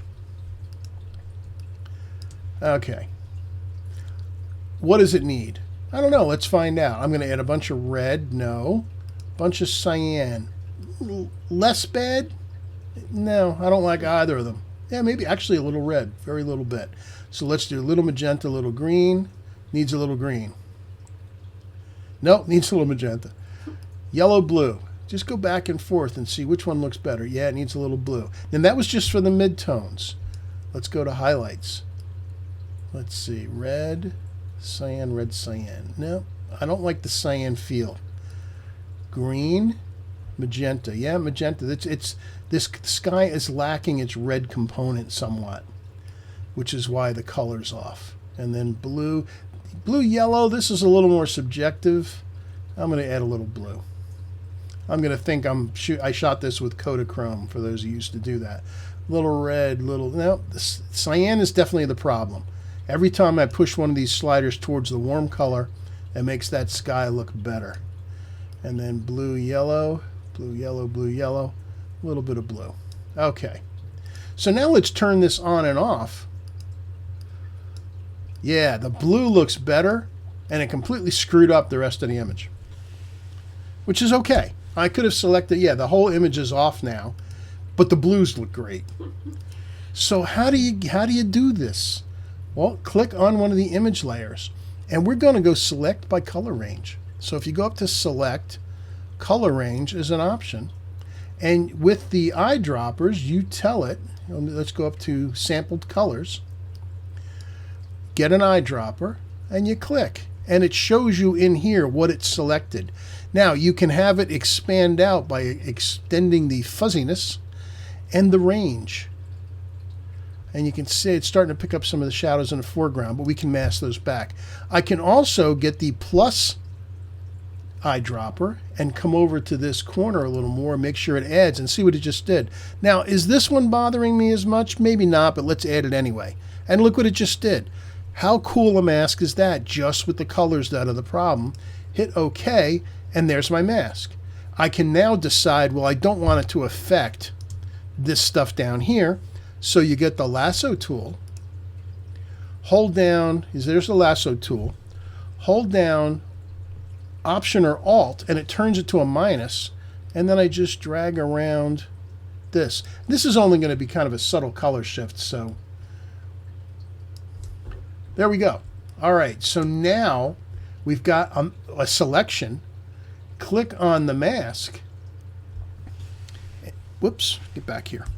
Click on the mask, and I'm going to hit Option Delete, which will fill with the foreground color, which is actually, if I click on it, it's the opposite of what I want. I want the opposite of that, so you just hit Command I. Whoops, you got to deselect it first. Command I. I said Command I. And it inverts it. Now notice there is the mask. Now when I look at my color adjustment, it isn't it's only affecting those blue things. And let's zoom in on the sky a little bit, just a little bit up here, and notice, can you see, I don't know how well you can see this on zoom, but do you see how this has got a very slight cyan cast to it? And when we do this, it puts it more to a neutral blue. It takes away that slight greenness in the sky. Love it. Command 0 to fit in the screen again. And so we went from there to there. We just got the sky fixed. The rest of the color in the image looks pretty good to me. And again, for those of you, for those of you that are not shooting the OM systems and you don't think 20 megapixels is enough, this is a pano shot with my OM. And take a look. Oops, that's way too much. There's 100%. Take a look at the clarity of this thing. So it's pretty impressive. There's my OM commercial. All right, so I'm just going to hit Command S to save that, and then I will Command Tab back over to Lightroom, and here it's drawing in right now. And you can see photo, pano, edit, PSD was a Photoshop. And then what do? I will do my last effects. I'll go ahead and do a little vignette there. And let's reset the first one. It actually shows you a full reset. You can see the pano. So there's the original pano stuff stitched together, and we took that to there. And that is a stunning place. This is Arches National Park. This is called Turret Arch right here. And we were gifted with a little bit of snow, which is rare. Or you would think Moab, Utah in January and February gets a lot of snow. They only get like 2 inches of snow the whole winter because it's a desert. Okay. Was that fun? Was that cool? All right, we got both of them. Time to move on. Let's do some perspective stuff. How are we doing time? We got a half an hour. Okay, that's kind of nasty, isn't it? This needs, oh, this has something else going on too. I think polarizer. Notice how we've got a problem, kind of an ovally change in color of the sky over here. That's probably going to be best fixed here in Lightroom. Here's the however though. I think with this new variant slider, and the variant slider only came out a month or so ago. Let's try this. Let's select the sky. And let's get our eyedropper under point color and come up in here. And for one, it's a little cyan to me. Unfortunately, you don't get the big palette thing here. Maybe under visualize range, no. So I know to just push it a little to the right will make it bluer. So yeah, look, see that's cyan, that's purple, magenta. Just adding a little bit towards the magenta makes the blue look nicer. But if you want to smooth it out when you have stuff like this go on, drag the variance slider to the left and it evens out the color. I mean, you can make it completely one color if you bring it all the way over, or you can separate it out. There's where you see the polarizer coming in. Just bring it over to the left a bit. And yes, you expect a little variation, but this smooths it much better. All right, what else do I want to do anything else to this while I'm here? Well, this is a solid blue sky, and in case I decide to use it, is there any grain in here? Not a lot, really. What are we looking at? This is 100%. Yeah, I don't really see any reason to denoise that. There's just not enough. But we've obviously got the same problem, even much worse, that we had with that arch, looking up this slope to this lighthouse. The lighthouse needs help. The foreground stuff, let's do a real quick. Let's just get a gradient, which is the M. Let's get that. Let's open that up a little bit. That's nice. Let's add a little saturation. This is, by the way, this is a place, this is called Pemaquid Light. This is in between Portland and Acadia in Maine. It's a cool little side stop. In fact, we're going to be doing Acadia again next year if any of you guys want to join us. Is it a little too blue? Maybe. Let's add a little warmth to that. Just a smidge. Okay, so that's fine. We obviously have the problem with the perspective of the lighthouse. So let's send this into Photoshop with our Command E. All right, here it is in Photoshop. Again, first thing, Command J to make a copy of the background. So obviously here's our problem. How are we going to fix this? You know, the easiest thing might be to, let's see if Photoshop can find the subject. So let's do select subject and see if Photoshop can find the lighthouse. And it did. Is that going to be enough? Let's see. Let's zoom in on that. You know, I think I want some of this down here as well. So I'm going to get my lasso tool. I'm going to hold down the shift, which turns it. Remember, we did alt, turned it into a minus. I'm going to add shift to add it to a plus. And I just want to get this piece down in here. Yeah, that's what I was after. And I'm going to copy paste this. So Command C, Command V, just like you were doing word processing. And now on a separate layer, we have just the lighthouse. And we got a perspective problem and a size problem as well. So how are we going to fix this? Let's go to Edit, Transform, Warp. Because we're looking up at this thing, and the curve of the walkway around it is just too far. It's too much. So let's click right on there and bring it down to flatten that. Yeah, of course it made the lighthouse behind bigger. That's all right. Not worried about that yet. And I'm going to bring the top down a smidge as well. Yeah, that's better. So let's hit enter on that. And then I'm going to hit Command T, which is our transform. Hold down the shift key, and then I'm going to drag the whole thing up. I'm going to make it a little bit bigger. And I'm going to hold it this way and make it a little bit wider. And a little bit wider that way. Now, I still got a little bit of the lighthouse from behind peeking through. Let's hit enter on that. There's a little bit right there. There's our old lighthouse. What I could do is while I'm in here, let's try something. Just to keep it from getting in the way, I'm going to go around here and go to Edit, Fill, and change. Remember, we used 50% gray, put it back to content to where fill, and see if I can just get rid of that and fill it with blue. Yeah, that's ugly underneath that. That's fine. Actually, we'll use the stamp tool. Let's deselect that. So we're going to use the cloning brush just to get rid of a little of this. That's the stamp tool. You hold down Option, click where you want to sample from, and then I'll just come in there. That's fine, because it's going to, I can do it from either side as well. It's going to hide it anyway. I just wanted to get rid of that one little piece that was sticking out there. And voila. Look, here, I'll get rid of both of these so you can see. So that's what we started with. And look how much the perspective is so much better. But wait. Huh. How can I... The lighthouse is still kind of small in the scene. How can we make this bigger? Let's hit C, or crop. Let's add a little more up top here. And hit enter. And we're going to get the marquee tool again. And select the top of the image, like right to here. Right about there. And let's try Command T again. Free transform. Hold down the shift. Oh, I forgot to do something. Oh, that's my mistake. This is its own layer. I need to put those together. So here's what we're going to do. We're going to create a flattened version of this whole thing without actually flattening the image, just in case I need to get back.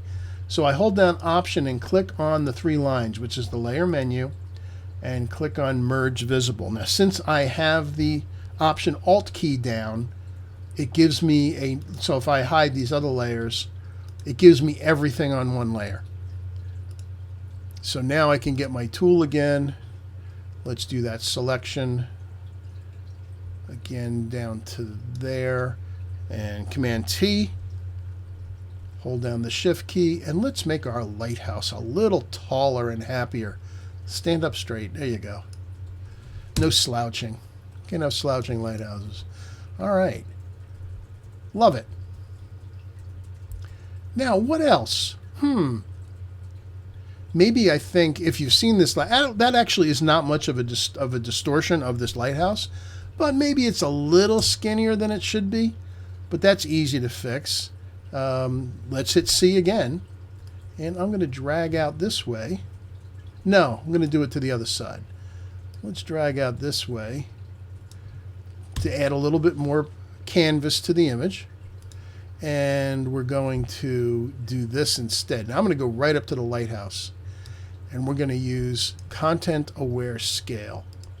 And we're just going to stretch out the left side of the image. Now this is different than Transform in that it looks at what's underneath. And look how it was able, oh, that's so exciting. All right, I have a little bit on the right here. Let's just crop that little bit.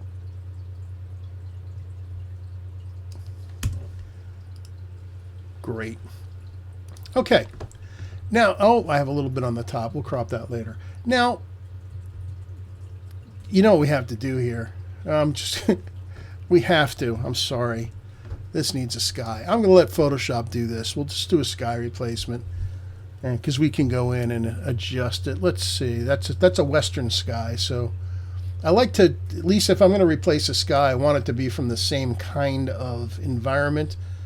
Where are my oceans? That's an ocean sky. Better. All right, so again, when I do it in Photoshop, I am more limited, but that's okay. I am going to brighten this up a little bit. I'm just going to hit OK, let it generate its things. Once again, I'm going to get rid of this edge lighting. See what it does? See how it darkens around the thing? Ugly. I don't know why that's there. I'm going to get rid of those 3. I just want this. Let's take a look at the mask. And look at the mask. Look how it's not completely opaque in the lighthouse itself. That's not good. That means some of the sky is technically showing through the lighthouse. I don't know why they do that. So Command or Control L while we're looking at the mask. And look at the histogram of this thing. I want black and white. I don't want these gradations. So anything that's supposed to be black, I move the slider, the black slider over. And the white, I need to come all the way over to here. I want everything that's white to be white. I want a nice, clean mask. And look there, where it's clean now. So we hit OK. And unfortunately, what happened? I lost my railing. That's the problem. Now this is 220%. So I need to go back into the mask here, get a brush. Let's see if I can get away with this, painting in the mask with black. Let me go back to 100%. But unfortunately, my other sky comes through. So, I need to undo. I need to get that back. I'm going to have to do the sky manually, which I'm not thrilled about, but in this case, we're going to have to do it that way without adjusting. We're going to have to leave that the way it is and just darken down here manually. How do we do that? Well, let's get our magic wand. Let's click in there. And actually, that did a pretty good job of selecting the bottom of this. And I'm just going to hit Option Delete, which will fill it with black. And the other stuff that's slightly gray, we're going to live with that. However, remember, here's my sky. I can still transform the sky. I can make it bigger. You can see some of my ocean starting to show through, but I can just move it around a little bit. And actually what I think I want to do is I want to fade this a little bit. So let's bring the opacity down a smidge. And then we're going to do a curve on top of this. So let's go to Curves, Adjustment Layer. And I'm going to bring that up. And I'm going to make an S curve. So I can add some contrast. It's adding contrast to the entire image. Just stay with me a sec, because remember, when you do an adjustment layer, you get a blank mask. Hold down the Alt or Option key and drag the mask that we were given, and it takes everything away. So now only the sky is being affected. So, yeah, I don't really like, you know what, I think I could do a better job of that in Lightroom, actually. So we're going to leave it there. However, actually, no, I'm going to be done with it. I'm going to leave that. Question. Yes, Jerry wonders why her masks aren't true black and white, and how can she fix it? Her masks are not black and white. Are they lightly gray? Is that what's going on, Jerry? Are you getting gray masks? Yeah, that you've got an opacity thing. When you're doing your mask, probably up in the top or in the opacity slider, it's not at 100% when you're creating it. So you can do that. Just click on the mask and go to the levels and drag the left slider over. It'll make it black again. So I think I'm done with this. I still don't like the color in the sky, but it's too dark. It's too dark at the horizon. But we're going to fix that in Lightroom rather. So Command S to send this back to Lightroom, and then Command Tab over to Lightroom as soon as it's done saving. Come on, let's go. We have a lot of layers on this, as you can see. All right, back over to Lightroom. Okay, here it is. I didn't like the sky color, so that's fine. Let's go to sky. It's a little too cyan for me again. So what does that mean? We need to take out some green. So let's go over to the magenta. That's what it needed. That's good. I'm going to brighten it up a little bit now that I see it here. And then lastly, we're going to do our gradient again. Command M. I want to brighten up the sky down at the horizon, because we didn't actually take the sky down to the horizon. And here's our gradient, but now I have to intersect again with the sky. So we just get the gradient at the bottom there, and then bring up the exposure on that. And that looks so much better. And what do you need last thing? A vignette. Et voila. So let's look at that full screen. Let's see, there's the image we started with. And we took that, we got our lighthouse, moved a little bit more into the center of the frame, a nice sky, and the lighthouse is nice straight up and down. But wait, let's see, there's something else I got to do. Let's see, which one do we want to do it with? I want to show you a really basic, very cool thing you can do in Photoshop. Actually, you know what? While we're here, we're in Photoshop. Let's go into here. I'm going to flatten this entire thing. So I'm just going to come up to here and say flatten the image. And yes, discard the hidden layers. All right, so now we just have the background. If your image just needs a little bit of pop, I should have done this first. Command J, make a copy of the background layer. So now it's exactly the same thing. But this is where we had talked about blending modes a little bit before. Notice where it says normal. I don't know if you've played with blending modes much. They're grouped by what they do, although I've been teaching Photoshop since 1994, I believe it was. I started, and blending modes didn't exist. But when they finally did show up, I don't know anyone on the planet that has found a use for dissolve. I can't figure it out. But this group will darken the layer below based on what's on top of it. It's basically adding them together or multiplying them. This one does the opposite. These are all lightening. This one is for contrast. And they're basically different curves of contrast for the image. This grouping, other than difference, I have no idea what to do with them. And then lastly, has to do with color and brightness. So we're going to use overlay. And it looks nasty, but we're going to bring it down to 20% or so. Yeah, let's do 22% is good. And maybe I don't want the sky. It made the sky look a little weird. So what? Watch this. Select the sky. And then if you have another layer that doesn't have a mask, click on the rectangle with the circle in the middle, and that gives you a mask. Now it gives me the opposite of what I want. See, there's the mask. I want the opposite of that, so I click on the mask and hit Command-I. And what it just did was it took away the changes in the sky. But notice how the foreground got more pop. You see that? And all I did was put a copy of the image as that was there. I'll bring it up a little more so you can see it a little better. Make it a little more extreme. So look what it's doing for the foreground. Actually, as it does, I kind of like it. I think I would want the foreground a little less saturated, but I love the contrast that it added. So let's do that. Let's add a hue saturation layer or adjustment layer. Bring down the saturation. So I'm just going to look in here as I do this. Bring it down a little bit. It was a little supernatural. Maybe about right there.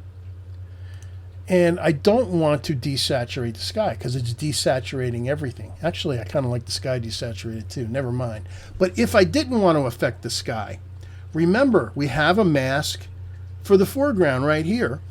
Hold down Alt or Command, or Option rather, put it in here and invert it, Command-I. And if you click on it, you can see there's the mask inverted. So that's a way to eliminate something from being affected by an adjustment layer. If you change your mind, just put white in the foreground by hitting X and hit Option Delete, and it fills the mask with white and it's gone. But look what that did simply by, all we did was copy its own layer on top, change the blending mode to overlay, and bring it down 30% in this case. And look at how much contrast and pop it's added to the image. It's really quite nice. Now, you might also find when you do this and you think it's a little too contrasty for you, there's another choice, and it's right underneath overlay. It's called soft light. And it's a slightly less contrasty version of the same thing. And if you go to soft light, you can see the shadows aren't quite as dark as they are with overlay. It's subtle. Bring it down a little bit more. And then we could see, yeah. But you see how nice that just a little bit of contrast it added? And all we did was take its own image and basically you're adding to its copy below. So let's save that. That's a cool technique.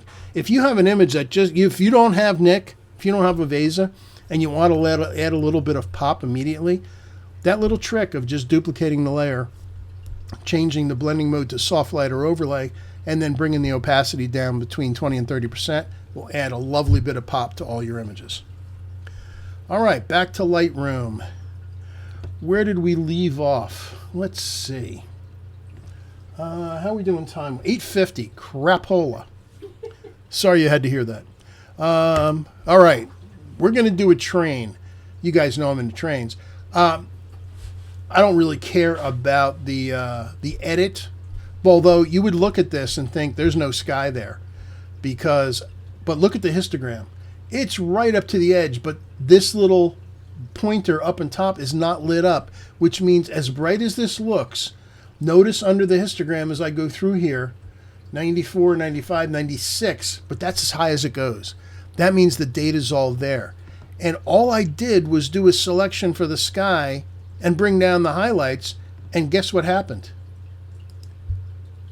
There's the sky. That's the sky that was there. So that's why you got to trust that histogram. Don't clip those highlights. So yeah, if I look here, we can go take a look at the basic panel.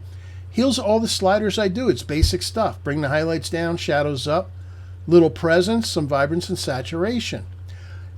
But what I wanted to do with this image was fix a problem that happens. Let's zoom in and let's go to 200% so you can really see it. You see the halos right around here, right along here, because of the filters being used. And the other weird thing is, stop it. The other weird thing is, it's almost like it ignored in here. It's like darker over here. But you see we have these halos here. Now they aren't terrible. You look at it 100%, they're minor. But I know it's something that drives people nuts. So how do you fix these halos? And I could make it even worse by adding more dehaze to the sky. That would increase the halos. But we're not. It's fine as it is. You can see it along here too. Again, if we go to 200%, you can see the halo right there. So we're going to fix that because I know this happens in a lot of filters. So let's hit Command E to send this into Photoshop. By the way, if you're into trains, this is Steamtown, which is part of the National Park Service. It is in Scranton, Pennsylvania. And the day I was here, I took a mental health day and went here by myself. You can see that it was snowing. That's what that is. All that's going on there. Okay, Command J, new copy. Let's go up to the offending areas. Let's zoom in way here. All right, so now as we're way zoomed in, now you can see the halos. You can see that outline. They're not terrible. We're looking at it at 400%, but they will show up if you look. And all of this stuff here, that's just falling snow. So how do you get rid of halos? Well, the thing about halos is they're light.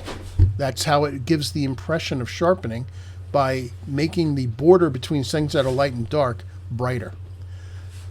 We're going to use the clone tool or the stamp tool. Technically, it's the stamp tool because its keyboard shortcut is S. I think they call it the stamp cloning brush now. They wanted to make everybody happy. So I'm going to give myself a little bit smaller brush. And so what is the difference between the sky and all this stuff? Well, the sky is lighter, but it's darker than the halo. So rather than do normal, because if we were to do normal, and the way the stamp tool works, by the way, if you haven't used it in a while, hold down Alt or Option, click where you want to sample from, and that fills it with that color. And you can see I can start doing it, but that's no good. It goes over top of everything. What we need to do is change the blending mode, and this is the same blending mode we just saw when we were over in layers here, not to overlay, but to darken. So what that means is when I sample from somewhere, it's only going to affect things that it's going to darken. So you see how, I'll make this real big. Let's sample from up there. If I have this as normal and start to paint there, it just does that. It does a big paint over. However, if I change it to just darken, I'll make it a little smaller and sample from here. As I come in, notice it's only making stuff darker. You can also work, usually I don't work at 100%. I wanted you to be able to see that. I'll usually go to 70 or 80%, and I'll use a small brush. So I'll do something like this. I'll get up close, hold down Option and click, and then I'll just drag right over top of this thing, and the halos disappear. See how they're gone? Just drag over here, and if I turn this on and off, look at the before and after. You can see the halos just disappear. And come up in here, And I can just paint right over the dark stuff because it's darker. You want to get close to the thing, though. I just messed up a little bit. You want to get close to where you're sampling from because there's a gradation in the sky. So let's get even, I'll make it even smaller. Let's get close and just paint in there. And that worked fine. So I know a lot of you have had fits with halos showing up. And this is how you get rid of them. Lightroom can't do this. This is strictly a Photoshop thing. But the other cool thing is that it seems tedious. When you have a straight line, you can sample, click here, come all the way up here, hold down the shift key and click, and it draws the whole thing in a straight line. Unfortunately, I had that thing in the way, so that has to be done manually. But let's go ahead and fix that. And then we'll have a nice straight line to play with. Right there. All right, so now I could go sample right here, click once, and then come all the way over here, hold down shift and click again, and it just draws a straight line in between the two, and we can just keep doing this. And it pays to keep resampling as you're moving along. Here's another straight line. Hold down the shift key, straight across. Got a little chromatic aberration there if you see that little bit of cyan. But again, this is cheating. We're looking at it 400%. And that's how you get rid of it. Oh, this one's driving you nuts. I know it. But see how that, look at that. Look how it just gets rid of it. And it doesn't affect the stuff underneath because it is darker. And there we go. So again, if I hide this layer, look at the difference. You can really see it over here. There's with now. So let's go back to, say, 200%. Let's zoom out a bit. 200%. You don't see the halos that much there until you hide them. See them? There they are, and there they're gone. So that's how you get rid of halos. But wait, there's more. I have another one that was causing me fits. So let's save this. Oh, while I was here, there was something else I did in here. Let's go ahead and do it real quick. I found this thing a distraction. So what I did was chose this area right here and did a generative fill on this and click generate. And let's see if I can get rid of just a little edge of a building that was there. I found a distraction. Is there other stuff I would do to this image? Sure. I would probably darken the foreground a bit and maybe even expand out the right side. So there's 1, 2, 3. One's weird. 2, what the hell did it put there? Something weird. And then it added a bush. I guess I'm okay with the bush. That's fine. You can stay. All right, so let's do that. Oh, and as long as we're talking about, just like with an animal, if you have a moving object, a lot of times you want to add some motion to it too. So let's hit zoom out, and I'm going to use the crop tool. Let's add a little more room over here. So and notice now I'm on my golden ratio grid. I've got the headlight of the locomotive. So that's good. Let's hit enter on that, and let's get our marquee tool. And again, even though I'm going to select the front of the train, we're going to use content aware scale, which is right here. Hold down the shift, and let's see what we can get away with. I think we can get away with about that much. We couldn't get all of it, because after that it starts stretching out the front of the engine a little too much. I think about right there is a good enough stretch. And conversely, if I thought there was too much behind it, you can use content aware scale to compress as well. So let's go to edit content aware scale, and let's compress that whole thing. And after we got that, if you look on this layer, that's all we've got now. So again, you command click on the thumbnail of the image, that selects it, and then you can go to image crop.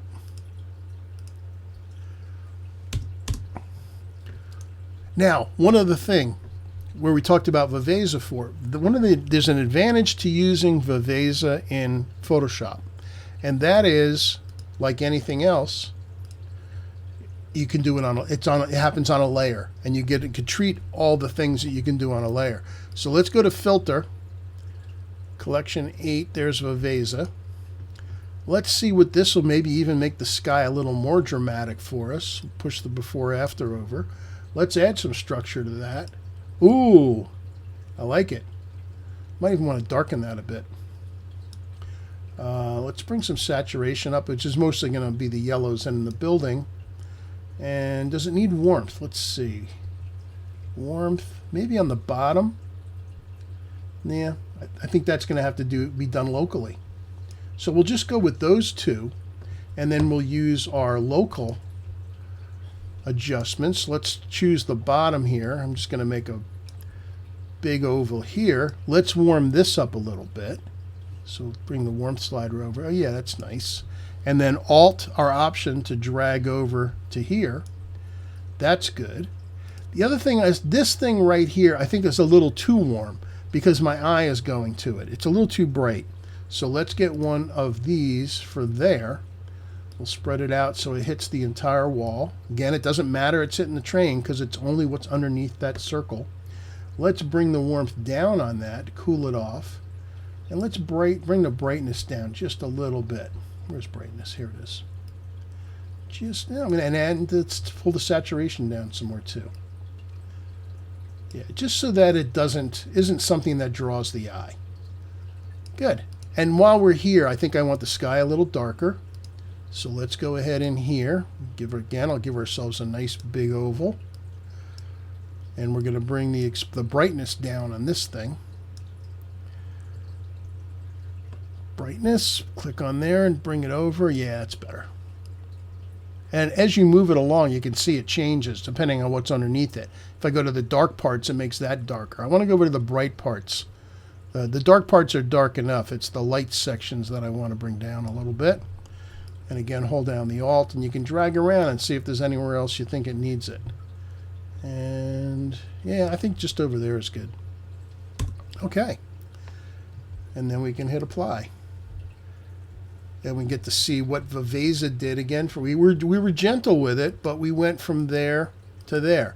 Now, one of the things going on, the sky has got a slight smoky, almost a slight yellow cast to it that I do not like. But guess what? Lightroom's better at that. So let's hit Command S to save that. Send that back into Lightroom. Let's go to Tab, Lightroom. And here's our image. And this is just the color's off. So let's go to Sky, Mask.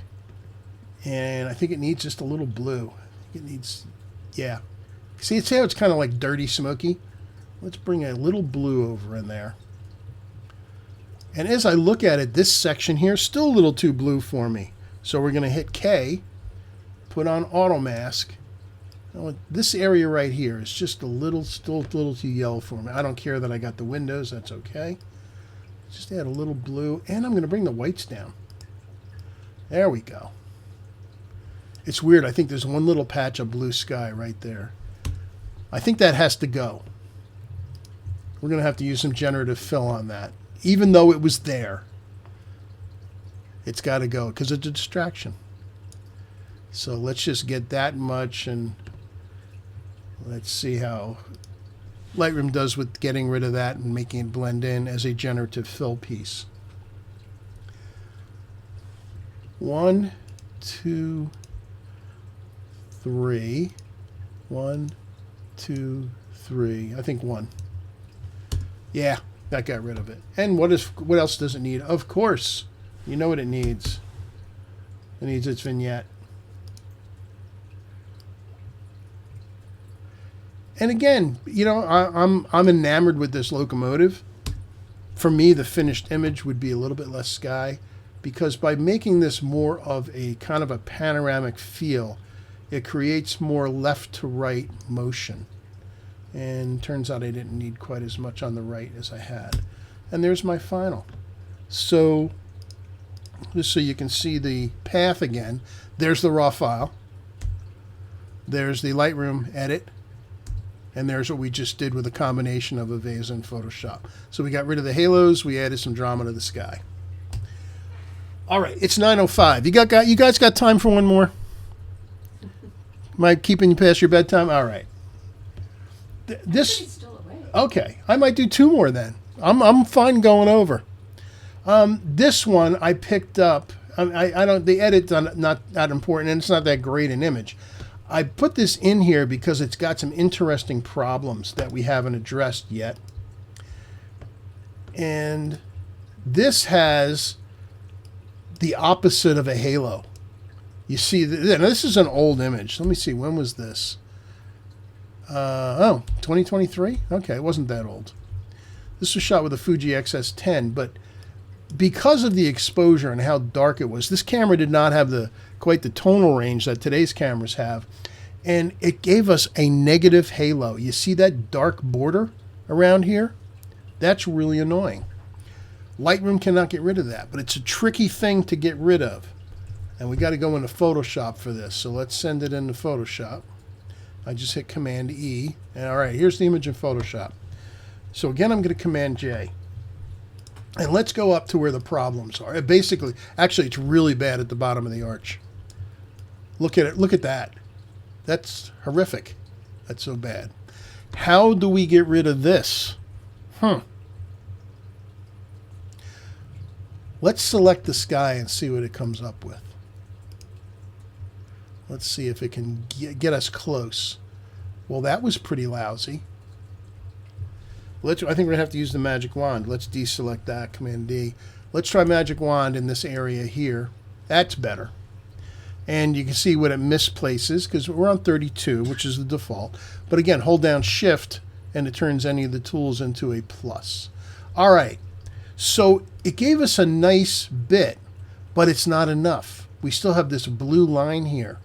So this selection needs to be changed. And going in and doing it manually is just, it would take forever.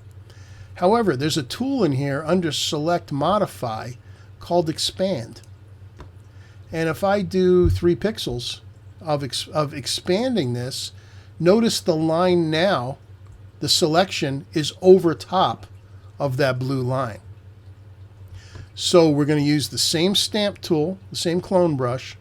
The difference is instead of darken, we're going to tell it to lighten. And in this case, I'm going to work at 90%. So I hit 9 on the keyboard. And just like we did before, Option to fill it. And I'm just going to start painting along there. Now, we're going to have to do this twice because there's a dark halo and a light halo. Actually, I probably could have just done it rather than as a light and do it as a normal. Let's do normal. And then we can just go right over top of that. And that ugly line is gone. Oh, I added too much. Again.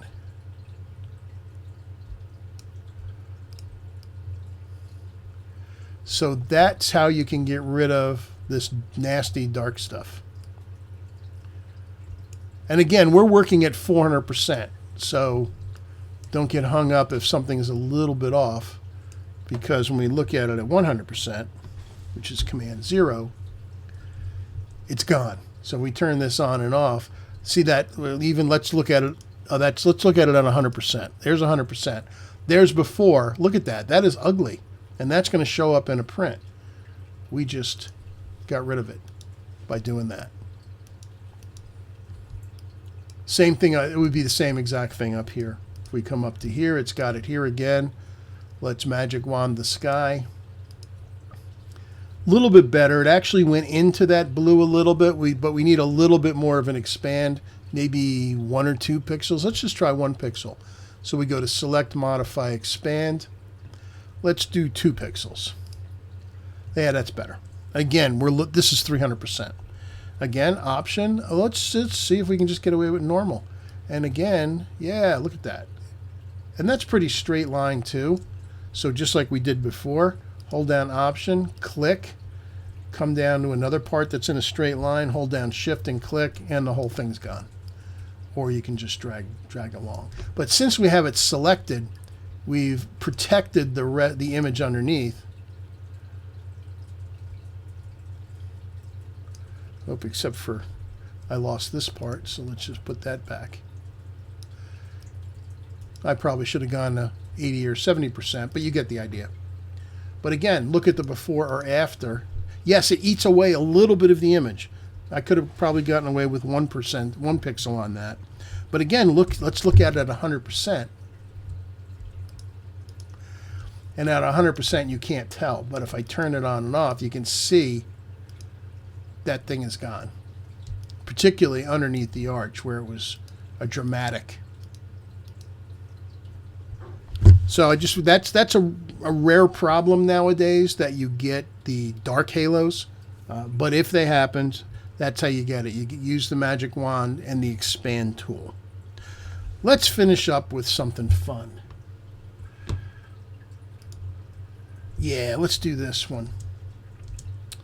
All right, this is Bass Head Harbor Lighthouse in Acadia National Park. Oh, well, let's do a virtual copy. Let's just do it. We'll do a really quick basic edit. Now, also, I've shown you in the past how you can create a preset. And I have presets here that are my own user presets. So let's say I want to do a starting edit. So I come down to starting edit. Yeah, that one's not working. High contrast. Actually, high contrast is pretty good. High contrast 1.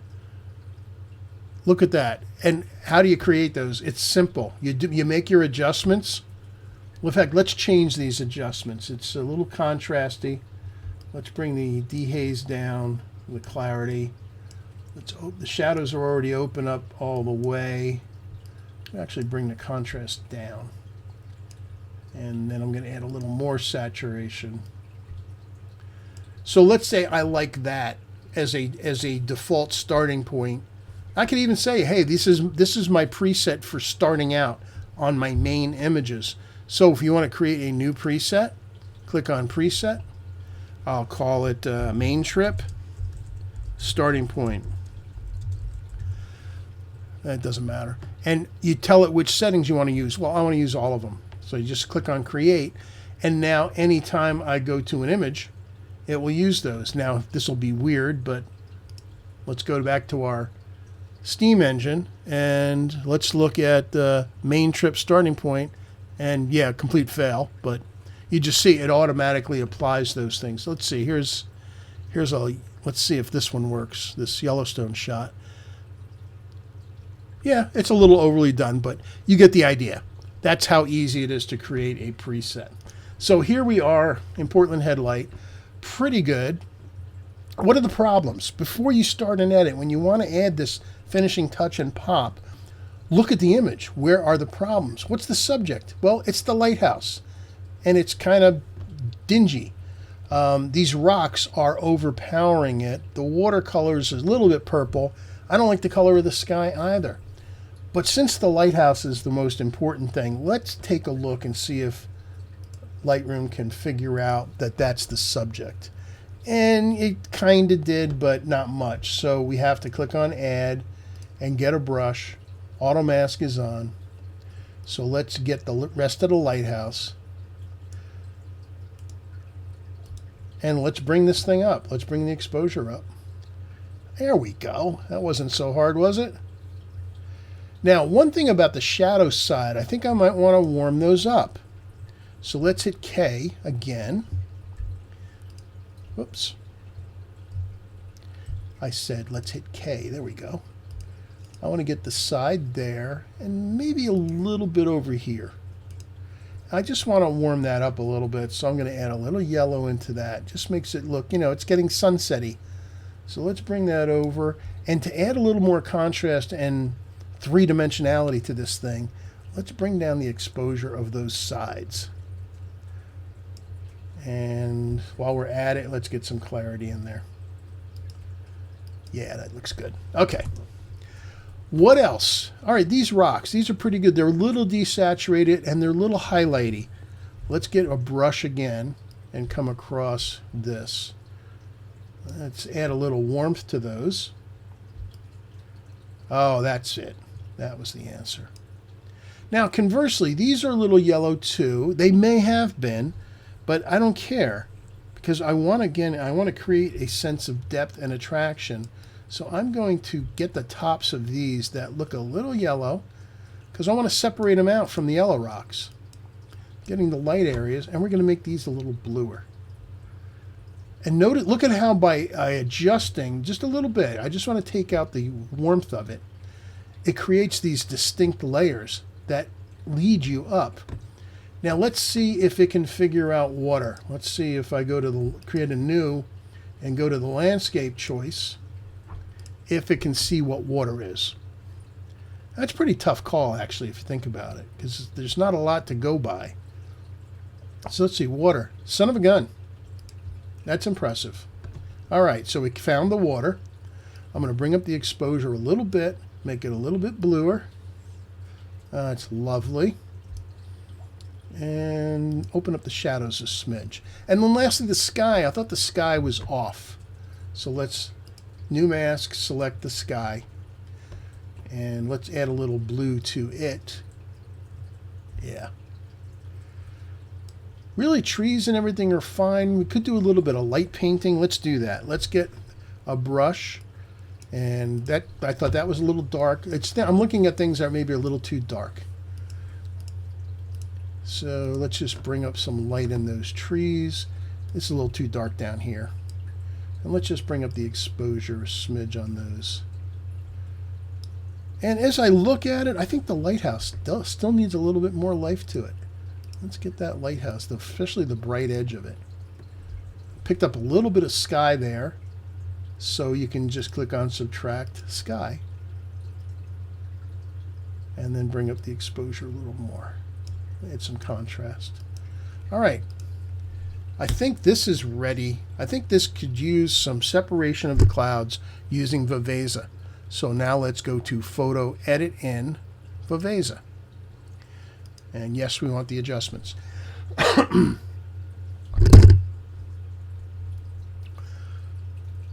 And here we go, Viveza. Again, we have our before-after slider. Let's fit the whole thing in here, or most of it. Let's bring that up. Okay, structure. Oh yeah, see what that's, look at, that's just what the clouds needed. Look how I can take it too far, just so you can see. But look how it creates that separation in the sky. That is great.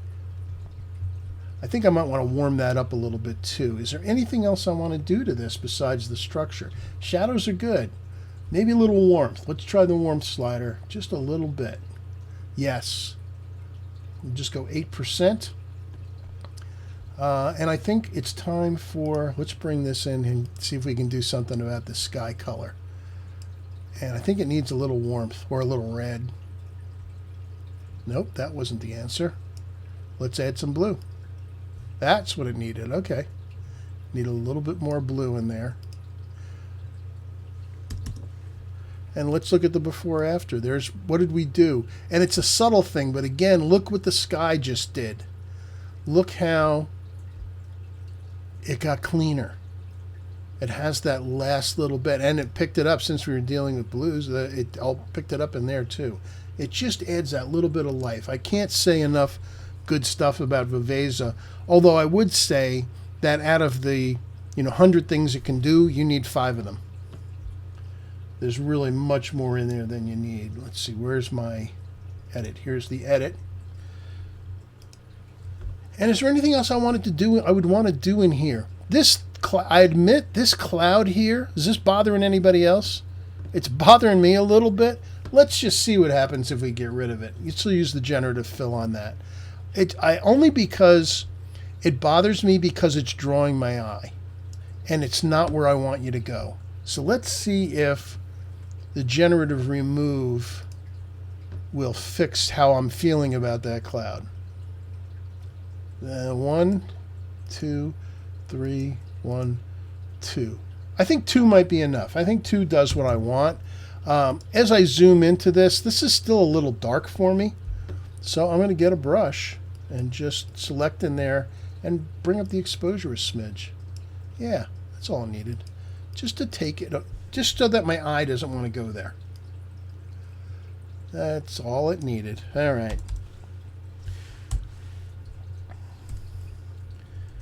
Come on, stop zooming. Okay.